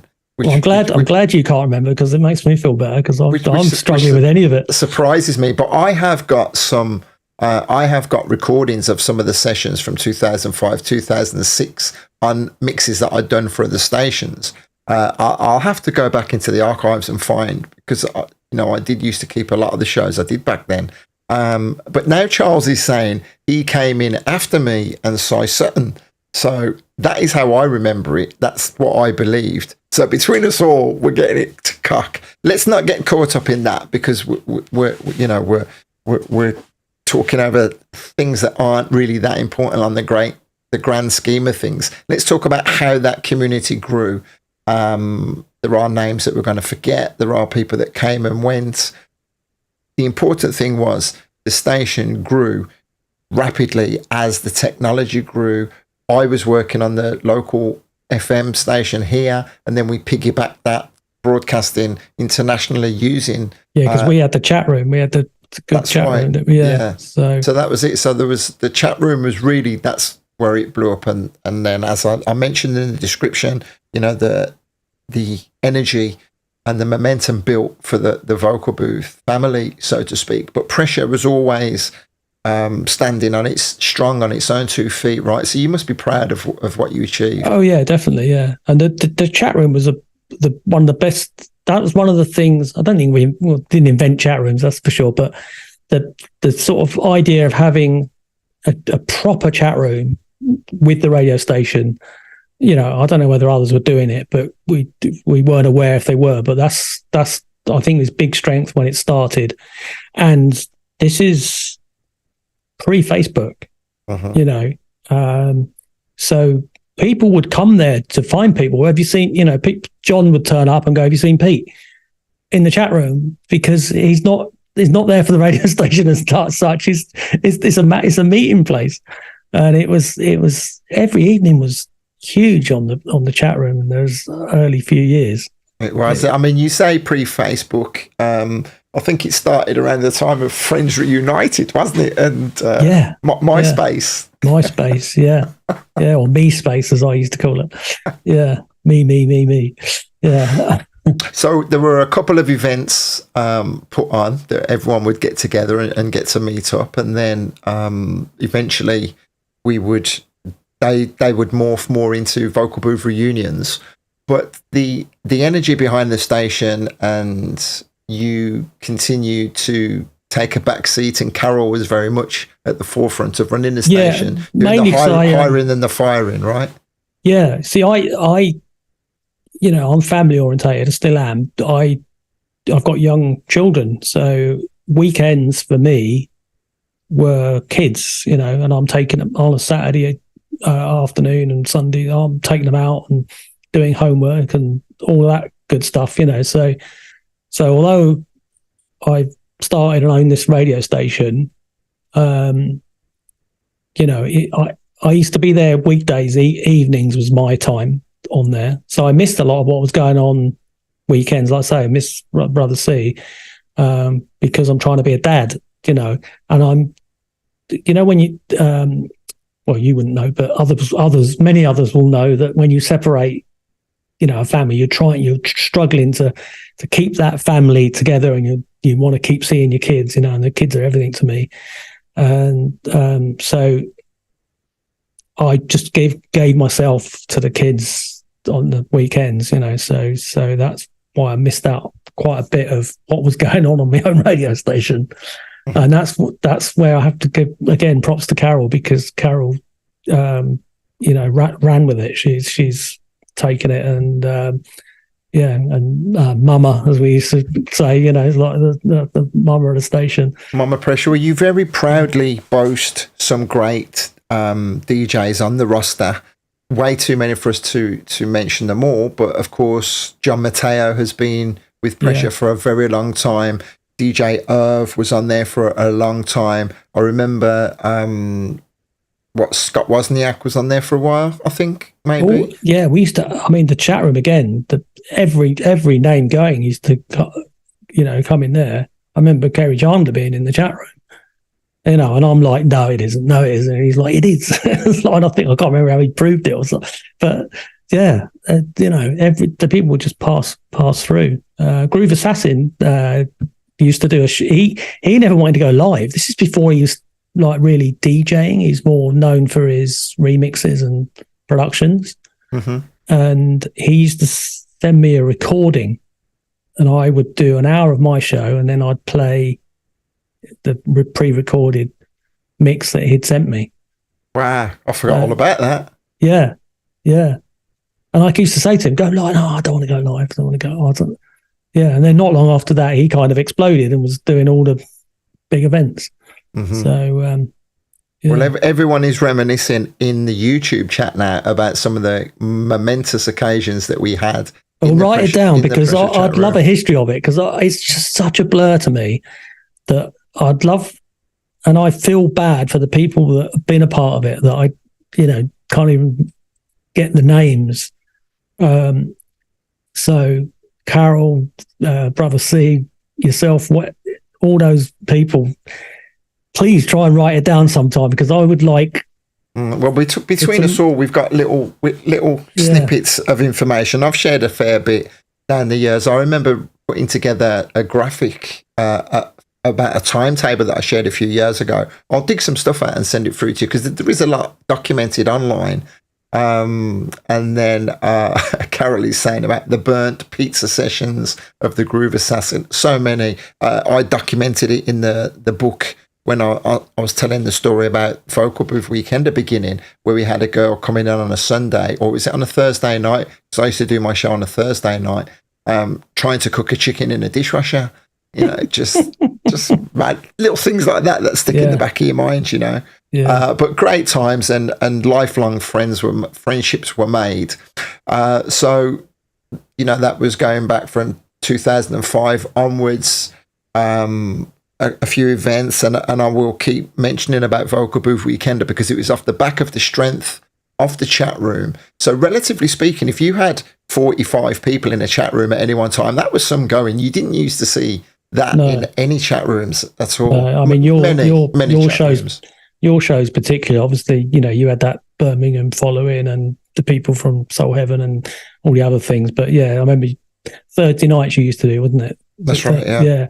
Yeah, that was huge. Yeah, and that was a big meeting point. And so I remember that. But the other thing I think with that with Pressure was it's worldwide, because a lot of the similar internet stations were cliques of people, like all UK DJs and we started getting DJs in America and all over the place, the countries I've never heard of. Mm-hmm. Like Bosche, Macedonia. Yeah, Macedonia. I'm like, where's that? Well, that's it. And a great. There was a time in its heyday where the programming was spot on, because we would have in the daytime through to the early evening sessions, and then the Americans would take over and take it through to the early hours of the morning. And it was a real strong hub, as you say. So I'm just reading some of the comments here. Thursdays 8 till 10 was the Vocal Booth radio show that I used to do. Moved house around here, and then I took a break for a little while, and then I guess we should talk a little bit about Vocal Booth and what that meant. How the momentum of the chat room, we rolled that over. And I said, look, let's put a party on. Why don't you all come to Spain? It will be a good crack. We'll get 60, 70 people. I remember this conversation. I remember that very well. And surprisingly, I think it's because it's become such a big thing that I do remember it. But and I remember you saying a party, and I remember saying, let's have a weekender. And that's what it became, wasn't it? But it was really, you were celebrating 10 years of that was right. It was 10 years since we'd started at the Ministry of Soundbar. that was it. Yeah. So it was the 10-year anniversary. Yeah, and it was just like come out, wasn't it? It literally was like a party of 50 people you knew or whatever, and yeah. And it ended up getting around about 200 people with a hardcore crew of Spanish contingent, many Birmingham people, and the Pressure crew. I remember, notoriously bumping into Charles and saying, "Hello, I know I should recognise you." And I think this was either before I met him at Soul Heaven, and then I saw him in Spain. I was like, "I'm sorry, you're gonna have to remind me of your name," and never forget him ever again. But then the rest, as they say, is history. So, what has Vocal Booth and Pressure Radio combined? What has that meant to you as the times progressed? Oh yeah, it's huge. I mean, it's huge. I mean, I'm the world's worst at keeping in contact with people. I'm just useless at it. I've got a very good friend, Richard, and we've been friends since age of 16 or whatever, but he's one of the few that, and it's because he's really good at keeping in contact. So he calls me or messages me regularly, and every time he does it, I'm like, oh God, why is it always him calling me? And and it's not, I don't know. I'm just crap at it. Basically, I think it's because I'm always so preoccupied. So I'm never not doing anything. I'm on a computer. I'm always working something out, doing something, or doing my work, my day job, or whatever. So I'm always very occupied. So I don't give it a thought that I'm not just sitting around. And this was the joke with me and Carol, and I'll tell Carol, I have told her to her face before, but I used to dread her phone calls because it was like 3 hours of my bloody life that it's like, and oh my God, she can talk. They used to go on and on and on, these phone calls. And I'm just like, oh God, that's my evening gone. I've got to go to work. Just get on with it, Carol. I'm giving you carte blanche to do whatever you want to do. Yeah. So, so I can laugh about it now. But. Yeah. So we were talking about the getting to meet people. Then So that's what was the Vocal Booth. Yeah. So the Vocal Booth has made me it's a yearly event, and the bits in between, and the people I've met. So it's I've made lifelong friends. Absolutely, like Charles and Dawn and Shaw. I mean, that was funny. When I met Dawn, it was on the way, we were walking home from the club the first year. And, the usual questions when you're walking home, you've had a few drinks and whatever. Oh, where are you from? And she's like, Boreham Wood. And I'm like, that's like 6 miles from where I live in St Albans. So it's instantly got things in common and similar age and whatever. So, it was... I'd already met a few people out there because I came to a couple. We had a couple of. You had a couple of gatherings, didn't you? I remember the one up in Nottingham and a few others, which again, probably off the back of the chat room and things, wasn't it? Sort of a let's all meet up somewhere. So yeah, there was a few gatherings before that where I met people. I remember meeting Diana. That might have been Nottingham or one of those events anyway. So I knew Diana. And I knew a few others. I met Mish. Mish hadn't met her before, Vocal Booth. With loads of times in the chat room again. But yeah, a lot of those first physical meetings were at Vocal Booth. And even then it's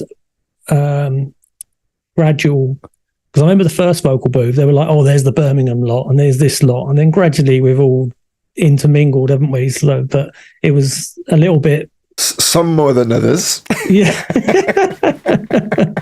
So there's people there that I nod to or smile at that I've never really had a conversation with. And again, it's my fault. I'm just not very forthcoming with.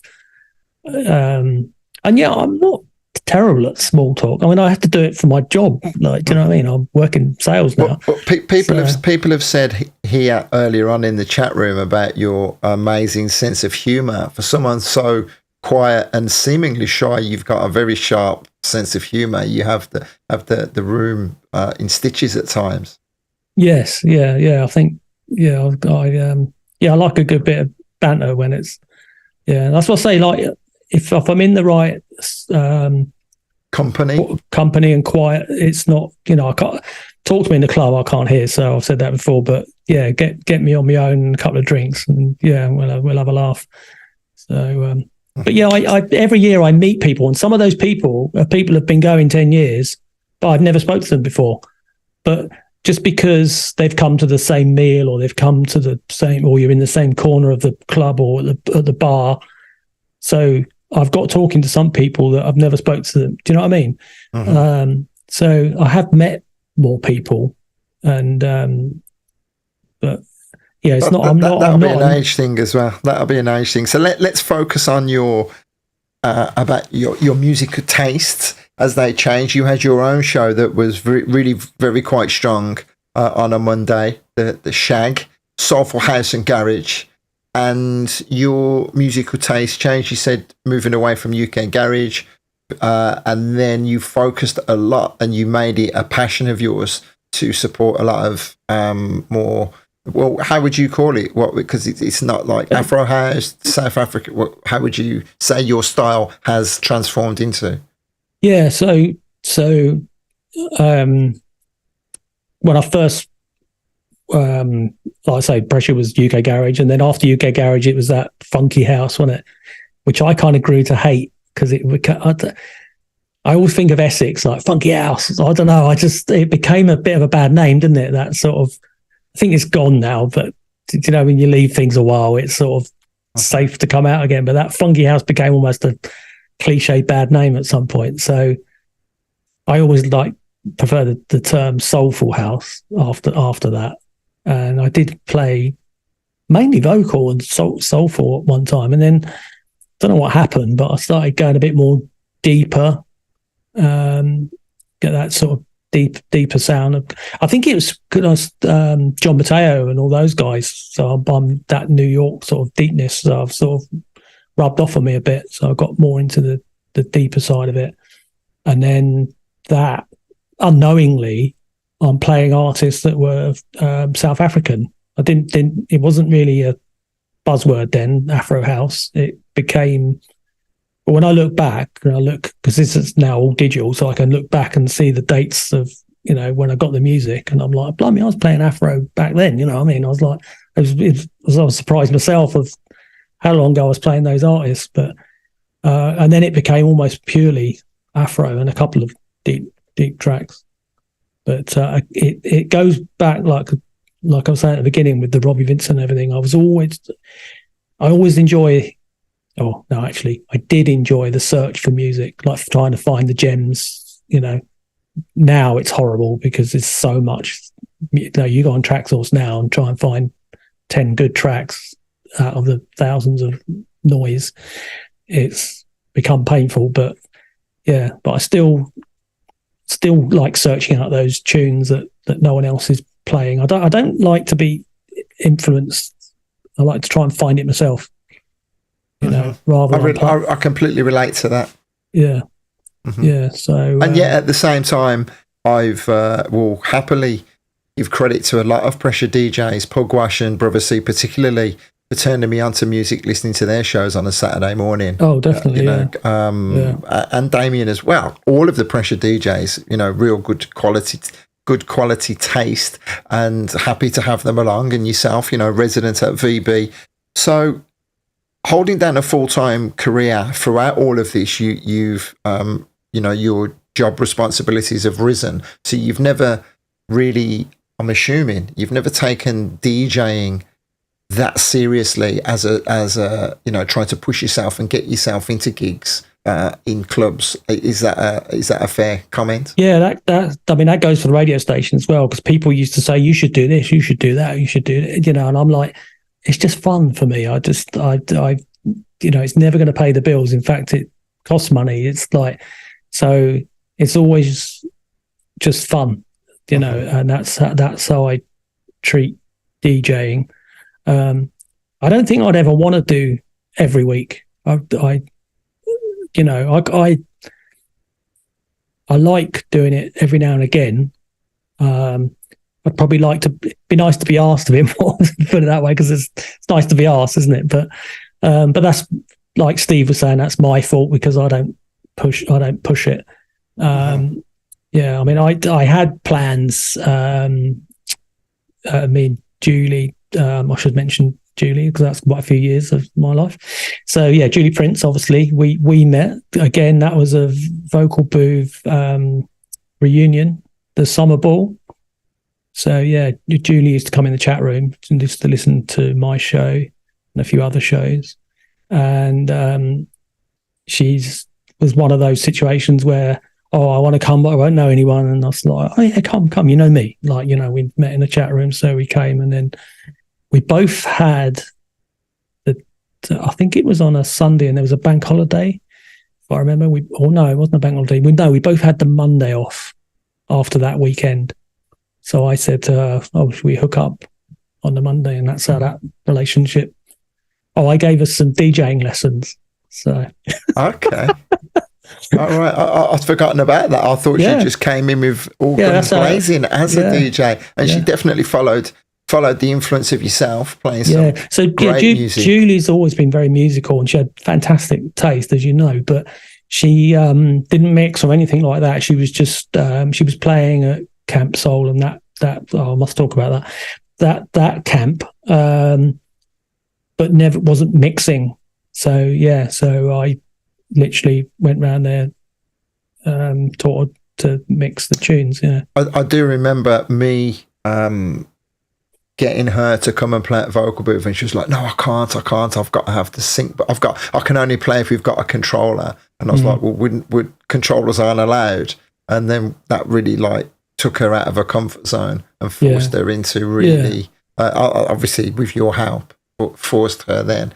And becoming a force to be reckoned with. Well, I'm glad that you mentioned her, because I wasn't sure whether to what to talk about and what not to talk about. No, I mean, it was our relationship went kind of because of lockdown. So we obviously only used to see each other weekends. It was always she's got her family. She's got a son and grandchildren in Reading, and I've got my son and daughter and grandchildren in Bedford, Milton Keynes / Bedford.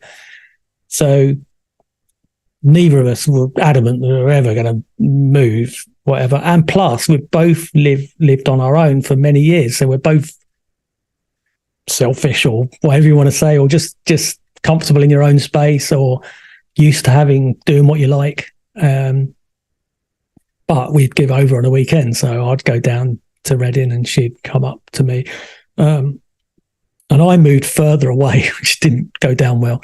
So our relationship ended for a year. Do you remember the year she didn't come 1 year? Mm-hmm. Yeah. So yeah, I moved further away, which didn't really help. It was so we were 85 miles apart. During lockdown, obviously we didn't really see each other. She did come to my dad's funeral. And again, that was obviously affected me, losing my dad, and I've very much very conscious of my mum. So my mum was in lockdown; she lost a partner, and so when we started coming out of lockdown, I started taking my mum out every weekend and making sure my mum got out. It was my main focus was to make sure my mum could enjoy life and get out and have a good, last few years or whatever. So I was going down that route. Julie's parents, I hope she doesn't mind me saying this, but her mum was ill and her dad's quite old. So she was having to go down to Wales. So the relationship was stretched, put it that way. And then and we met up at vocal booth, and it was a bit odd. It was just, we'd been apart for quite a while, and it was just a bit odd, and called it a day, sort of. So that was it. I was surprised to find that out, and so I'll send my love in Julie's direction. Yeah, me too. I've got no problems with Julie, and we had many happy times and no regrets. You mentioned there about taking care of your mum. after your dad had passed away. Now, your mum's been with us all evening. I didn't mention it earlier because you were telling us some rather juicy stories. Okay. And I didn't want to say anything that was going to make you feel uncomfortable. I was waiting for you to incriminate yourself a lot deeper than you actually did. So good evening, Jill. Thank you for being here. Yeah, there was other times than that. So before that, as a kid. So we had a few knocks on the doors, put it that way. So okay, so I mean, look, we're an hour and 50 minutes into this beautiful conversation, and we'll continue talking. Ben is talking about early days in the chat that I'm trying not to get distracted. So let's talk about the you talk about family life. You had illness as well to contend with. Do you want to talk about your major illness? Oh yeah, so I just went to the doctor. I get asthma just like literally like 2 weeks of the year. Tree pollen triggers off my asthma. So, and when you have an inhaler, they every now and again make you come in for a checkup. Make sure the inhaler's the right inhaler, I guess. So I went for this standard checkup, and he's listening around, and he's listening, and he's listening, and he goes, "You mean he couldn't hear it from 14 feet away?" No, not at that time, no. So, and he goes, "You've got an echo." So I'm like expecting me to know what that means. I'm like, and what does that mean? And he goes, "You've got an echo on your heart." Okay. And he gets one of the other doctors come in, and he goes, "Yeah, I've listened to this." He goes, "Yeah, it's definitely, yeah." Oh, okay. What does that mean then? Well, there's a defect in your heart. I'm like, it's quite a vital organ, isn't it? So I'm like, oh, great. So anyway, they send me off to a specialist, and then I get all the scans and all that good stuff. And so there's a valve inside the heart, which was just flapping around basically instead of a nice, neat valve action. So they monitored it for a couple of years and just sort of see if it got any worse and what it was doing. And they're not sure whether it might be related to going back to that incident when I was a child with the pericarditis and whatever. So that might have been the cause of it. So anyway, so I had to go in, and the specialist said, he says, so they won't repair that. That's too bad. You'll have to they give you a pig's valve, or you have a pig's valve, or you have a mechanical one. And apparently the mechanical ones, they can keep you awake, that you can hear them. So didn't really want one of them. But anyway, I luckily got this specialist in London. It was called the Heart Hospital at the time. And it was a private hospital. It was Harley Street, but it's now been given to the college to run or whatever. So I was dead lucky in the hospital. I got this specialist, and he challenged itself. And so it's a 12-hour operation, and he managed to repair the heart of the valve. So that was quite an operation. Remind us how many years ago that was, because it's ridiculous how quick the time goes. I can't remember. That's 6 years ago. Well, lockdown was 3 years ago, so how long before that? Actually, well, it was not long before that reunion where I met Julie. It was I was with Julie, wasn't I? So it must have been the next reunion. All right. Wow. It was. I remember you asking me, and I remember showing you the scar. Go on then, get it out. Get it out. Actually, it's amazing now. You can hardly see it. Really? But yeah. So, but so I remember the heart operation, and then with lockdown and the. It was 9 years ago. Yeah, because I should know this because it was my 50th birthday when I was in there. Yeah, Jill's just said 50th birthday. Yeah. Julie bought me some cake. So I'd had an operation 2 days before, and I'm feeling awful, and I'm on all these drugs, and I'm still connected up all over the shop. And Julie comes in with a cake. And I'm like, Julie, I can't even look at that cake. Yeah, so that's it. You were saying 6 years ago, so 9 years ago. That's how we get things so mixed up.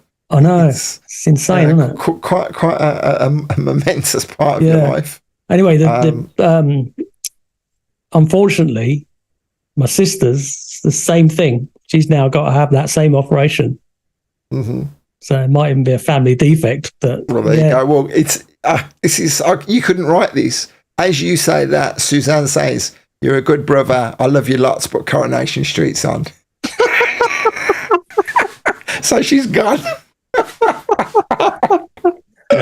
You gotta love that. Okay, so let's get to some serious conversation now. Then, how the passion for the music has waned over the years with you stopping doing the radio show. The energy, I think you'll be the first to admit, sometimes hasn't really been there for you to push on the station. So where's your head at with regards to it all? Because you continue to pump your own money into it. You continue to be there and take care of everything. But I think you'll be the first to agree. Oh, definitely, yeah. You're not anywhere near as committed as you were. Yeah, and I think it's just been doing it so long, and I want to do other things. It's still there, and I want other people to enjoy it, and I'm happy it's still going. But I don't know. I don't know if it's an age thing or whatever, but I just prefer most of the time doing other things now. I can't explain it. I can't think of a reason behind it. But well, it isn't something that needs explaining. It isn't something that needs an excuse. It is what it is. Yeah.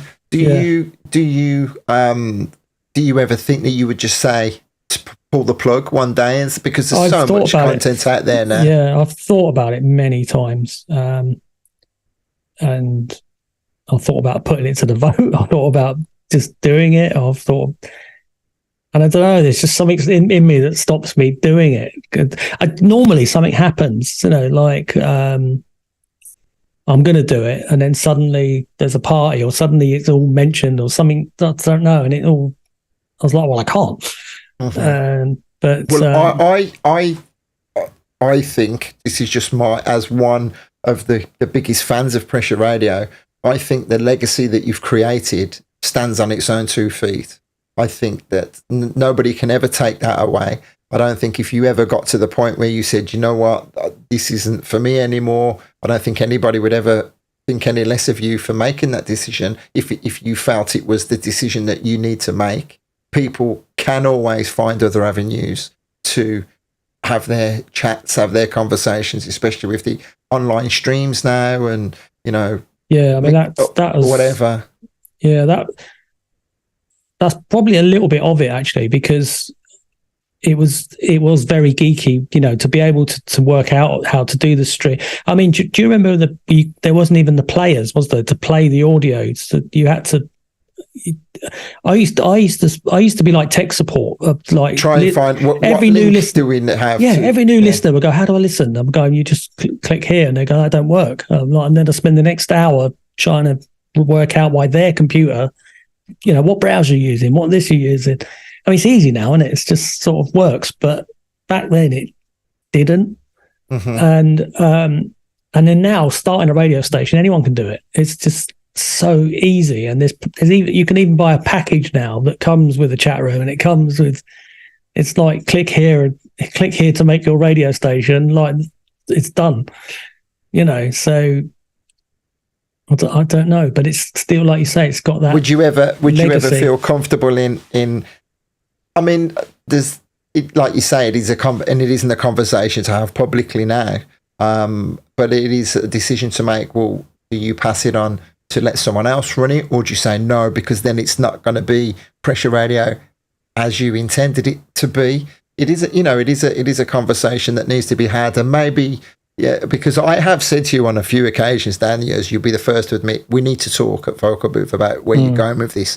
Not my decision, but I would like to have that conversation with you, and then we just get lost in the moment of having a great time, and it's really not that important there, right then. But people are saying here, they would hate to see it end, and yet there are sometimes, and I'll be honest with you, it breaks my heart to see how the chat room is on some very important days. No one's doing their show. There's no one in the chat room, and you just think you would hate it to get like one of those derelict buildings that everyone's throwing bricks through the windows. Yeah, I know exactly what you mean. It's the plan all along, even when I started it, as much as it's all new and exciting when I started it, but I never planned for it to take up. I say when I started it, I had young kids, so I never wanted it to take up all my time. It was always a plan to get a load of DJs that would all take in turns and do their slots. I didn't want to.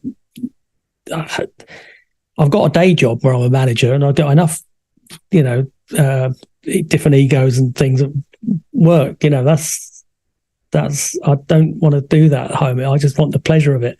So the plan was always for a group of DJs to sort themselves out and do their shows, but it perhaps doesn't always work like it for some people that aren't as disciplined, that need a kick up the bum. Well, there's enough people, if they care enough about the station and they want it to work, then they need to all come together, pull their finger out the ass. I'll be honest, because I am just as passionate about the station as everyone else is. And if people really do want it to continue to work and to get back to the glory that it was, because it's far from the glory at the moment. I'm sure you'll be the first to admit, right? Definitely, yeah. Then it has to be a joint effort. So there you go. The gauntlet has been thrown down to everyone watching this and checking out the recording as well. Otherwise, the writing could be on the wall. Yeah. So it was quite pioneering, I'll say, when it started. So it's got that pedigree, which other stations haven't got, but it hasn't got that momentum behind it that it had. Yeah. I think it's just it's a sign of the times, that, as you say. There's so many stations. So many online stations and the streaming, the video and whatever. But that's in anything now, isn't it? Nobody wants to be a punter anymore. So it's like, how many punters do we know that are now DJs? And that's fine. Everyone's entitled to be what they want to be, but nobody wants to be a punter. It's like, I don't want to be on a radio station. I want a radio station. I don't want to go to the club. I want to be the DJ. And that's just how it is these days. Like even radio stations, youngsters don't listen to even Radio 1 or Kiss, or they go on Spotify and make their own playlist. I think what you'll find is that nobody will argue the fact that how important pressure radio has been to so many people down the years. The chat room, even though I talk about it is a sad state of affairs sometimes, there are moments when it's a very, very special place. There's nowhere like it. The community spirit amongst the pressure crew, when they're all out and about, they will all converge together. We say VB family, vocal booth family, but that is built off the back of the pressure chat room, and I've always been very vocal in saying that. So the legacy lives on, and people will always remember that. And I think it's important. I know a lot of people who aren't here with us now who will say that pressure and the chat room has kept them sane at many a dark time. So you've got a lot to be proud of, a lot to be happy about. It isn't all doom and gloom. That there is who knows where this story is going to go. At least we've had the conversation now, anyway, right?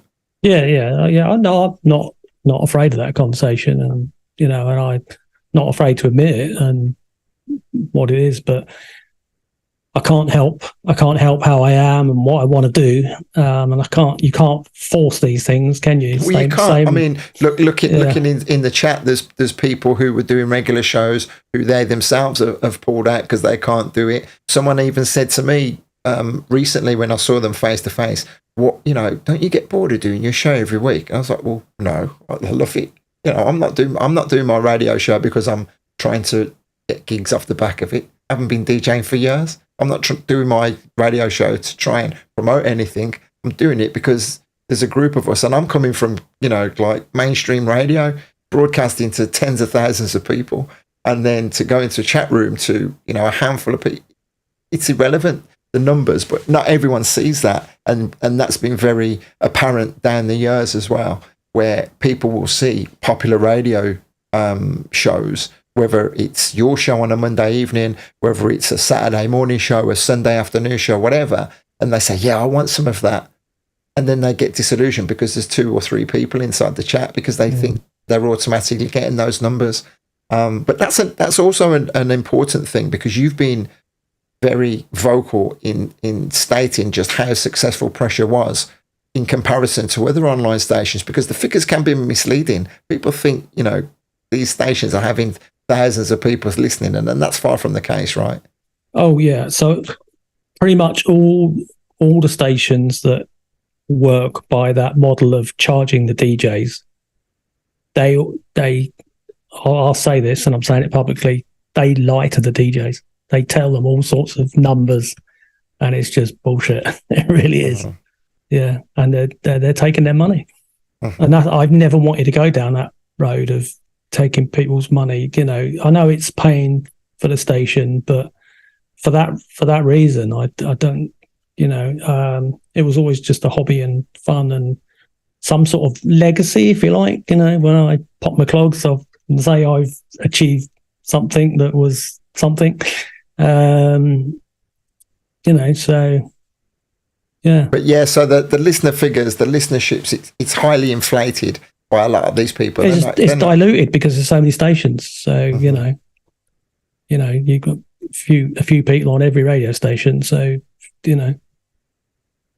I've told, because I used to hack in and look at all the servers of every radio station, because I used to hear these numbers, and I'm like, well, I'm going to go and have a look, because I know how to get into the server and have a look. And I used to tell some DJs, they go, I go, do you know how many listeners you got? They go, yeah, apparently there's thousands. No, and I tell them, I'll be straight up with them, and that's some big name stations, not just. Like money making commercial stations are the same. But it is very misleading. It's all part of the game, and it's an interesting conversation. The people with us are interested, and we're 2 hours into this. So listen, where does life find you now? You got a great job. You're traveling around the world in multi-million-pound mansions. Tell us quickly about what it is that you do for work, and then tell us where, your ideas for the future, and we'll start to wrap this up.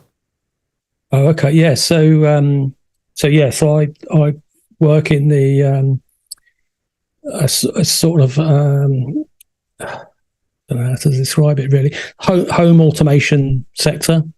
So I joined this company, and they make mechanisms for hiding TVs or media systems. So that's where it started. So the classic one was the TV that came out of a cupboard at the end of the bed or whatever. Now we do one that goes under the bed and comes out under the bed and comes up. And then we do ones that come out the ceiling, out the floor. And then that's escalated into whole moving walls, moving buildings, covers over pools, TVs that pop out of a beach. We did one. Someone wanted a TV that come out of a beach. Well, nice. Yeah. More money than sense. Yeah, exactly. You're on a beach. Why do you want to watch TV? It's bizarre. It's a really weird industry, but it's booming. It's absolutely, when those few people that have got all the money, they've got lots of it. And it, as much as I've been in that industry, it's just still surprising me the insaneness of it all.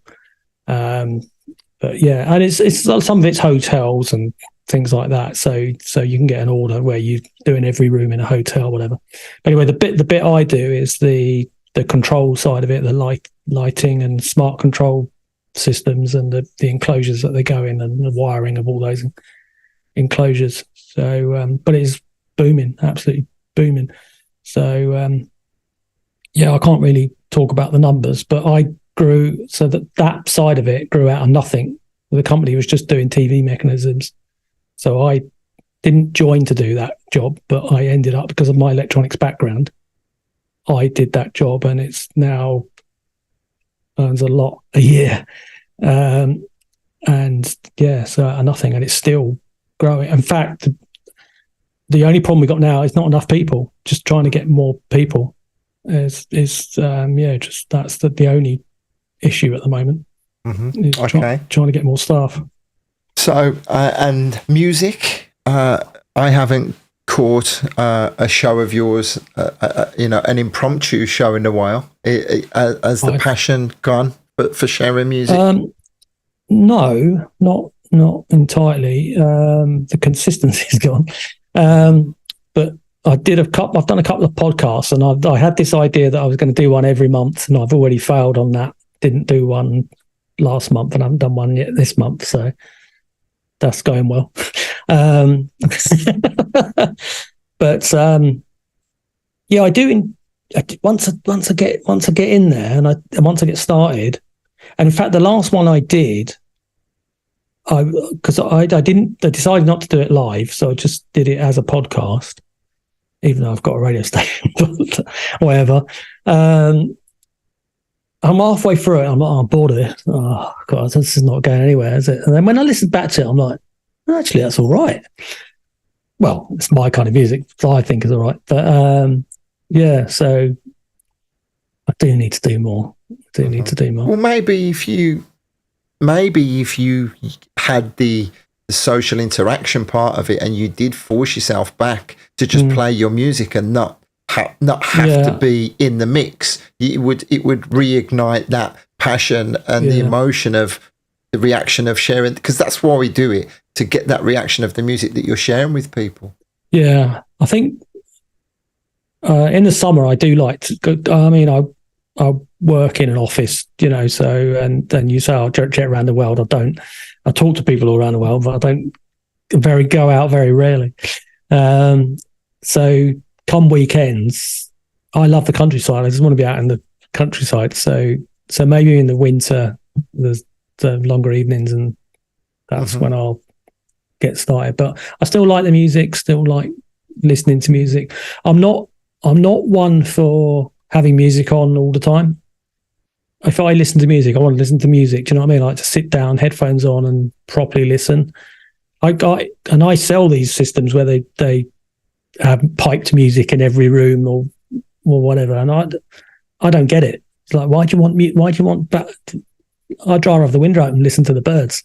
I just don't want constant music, and I don't understand when people walk down the road with headphones on either. I just like it. That's alien to me.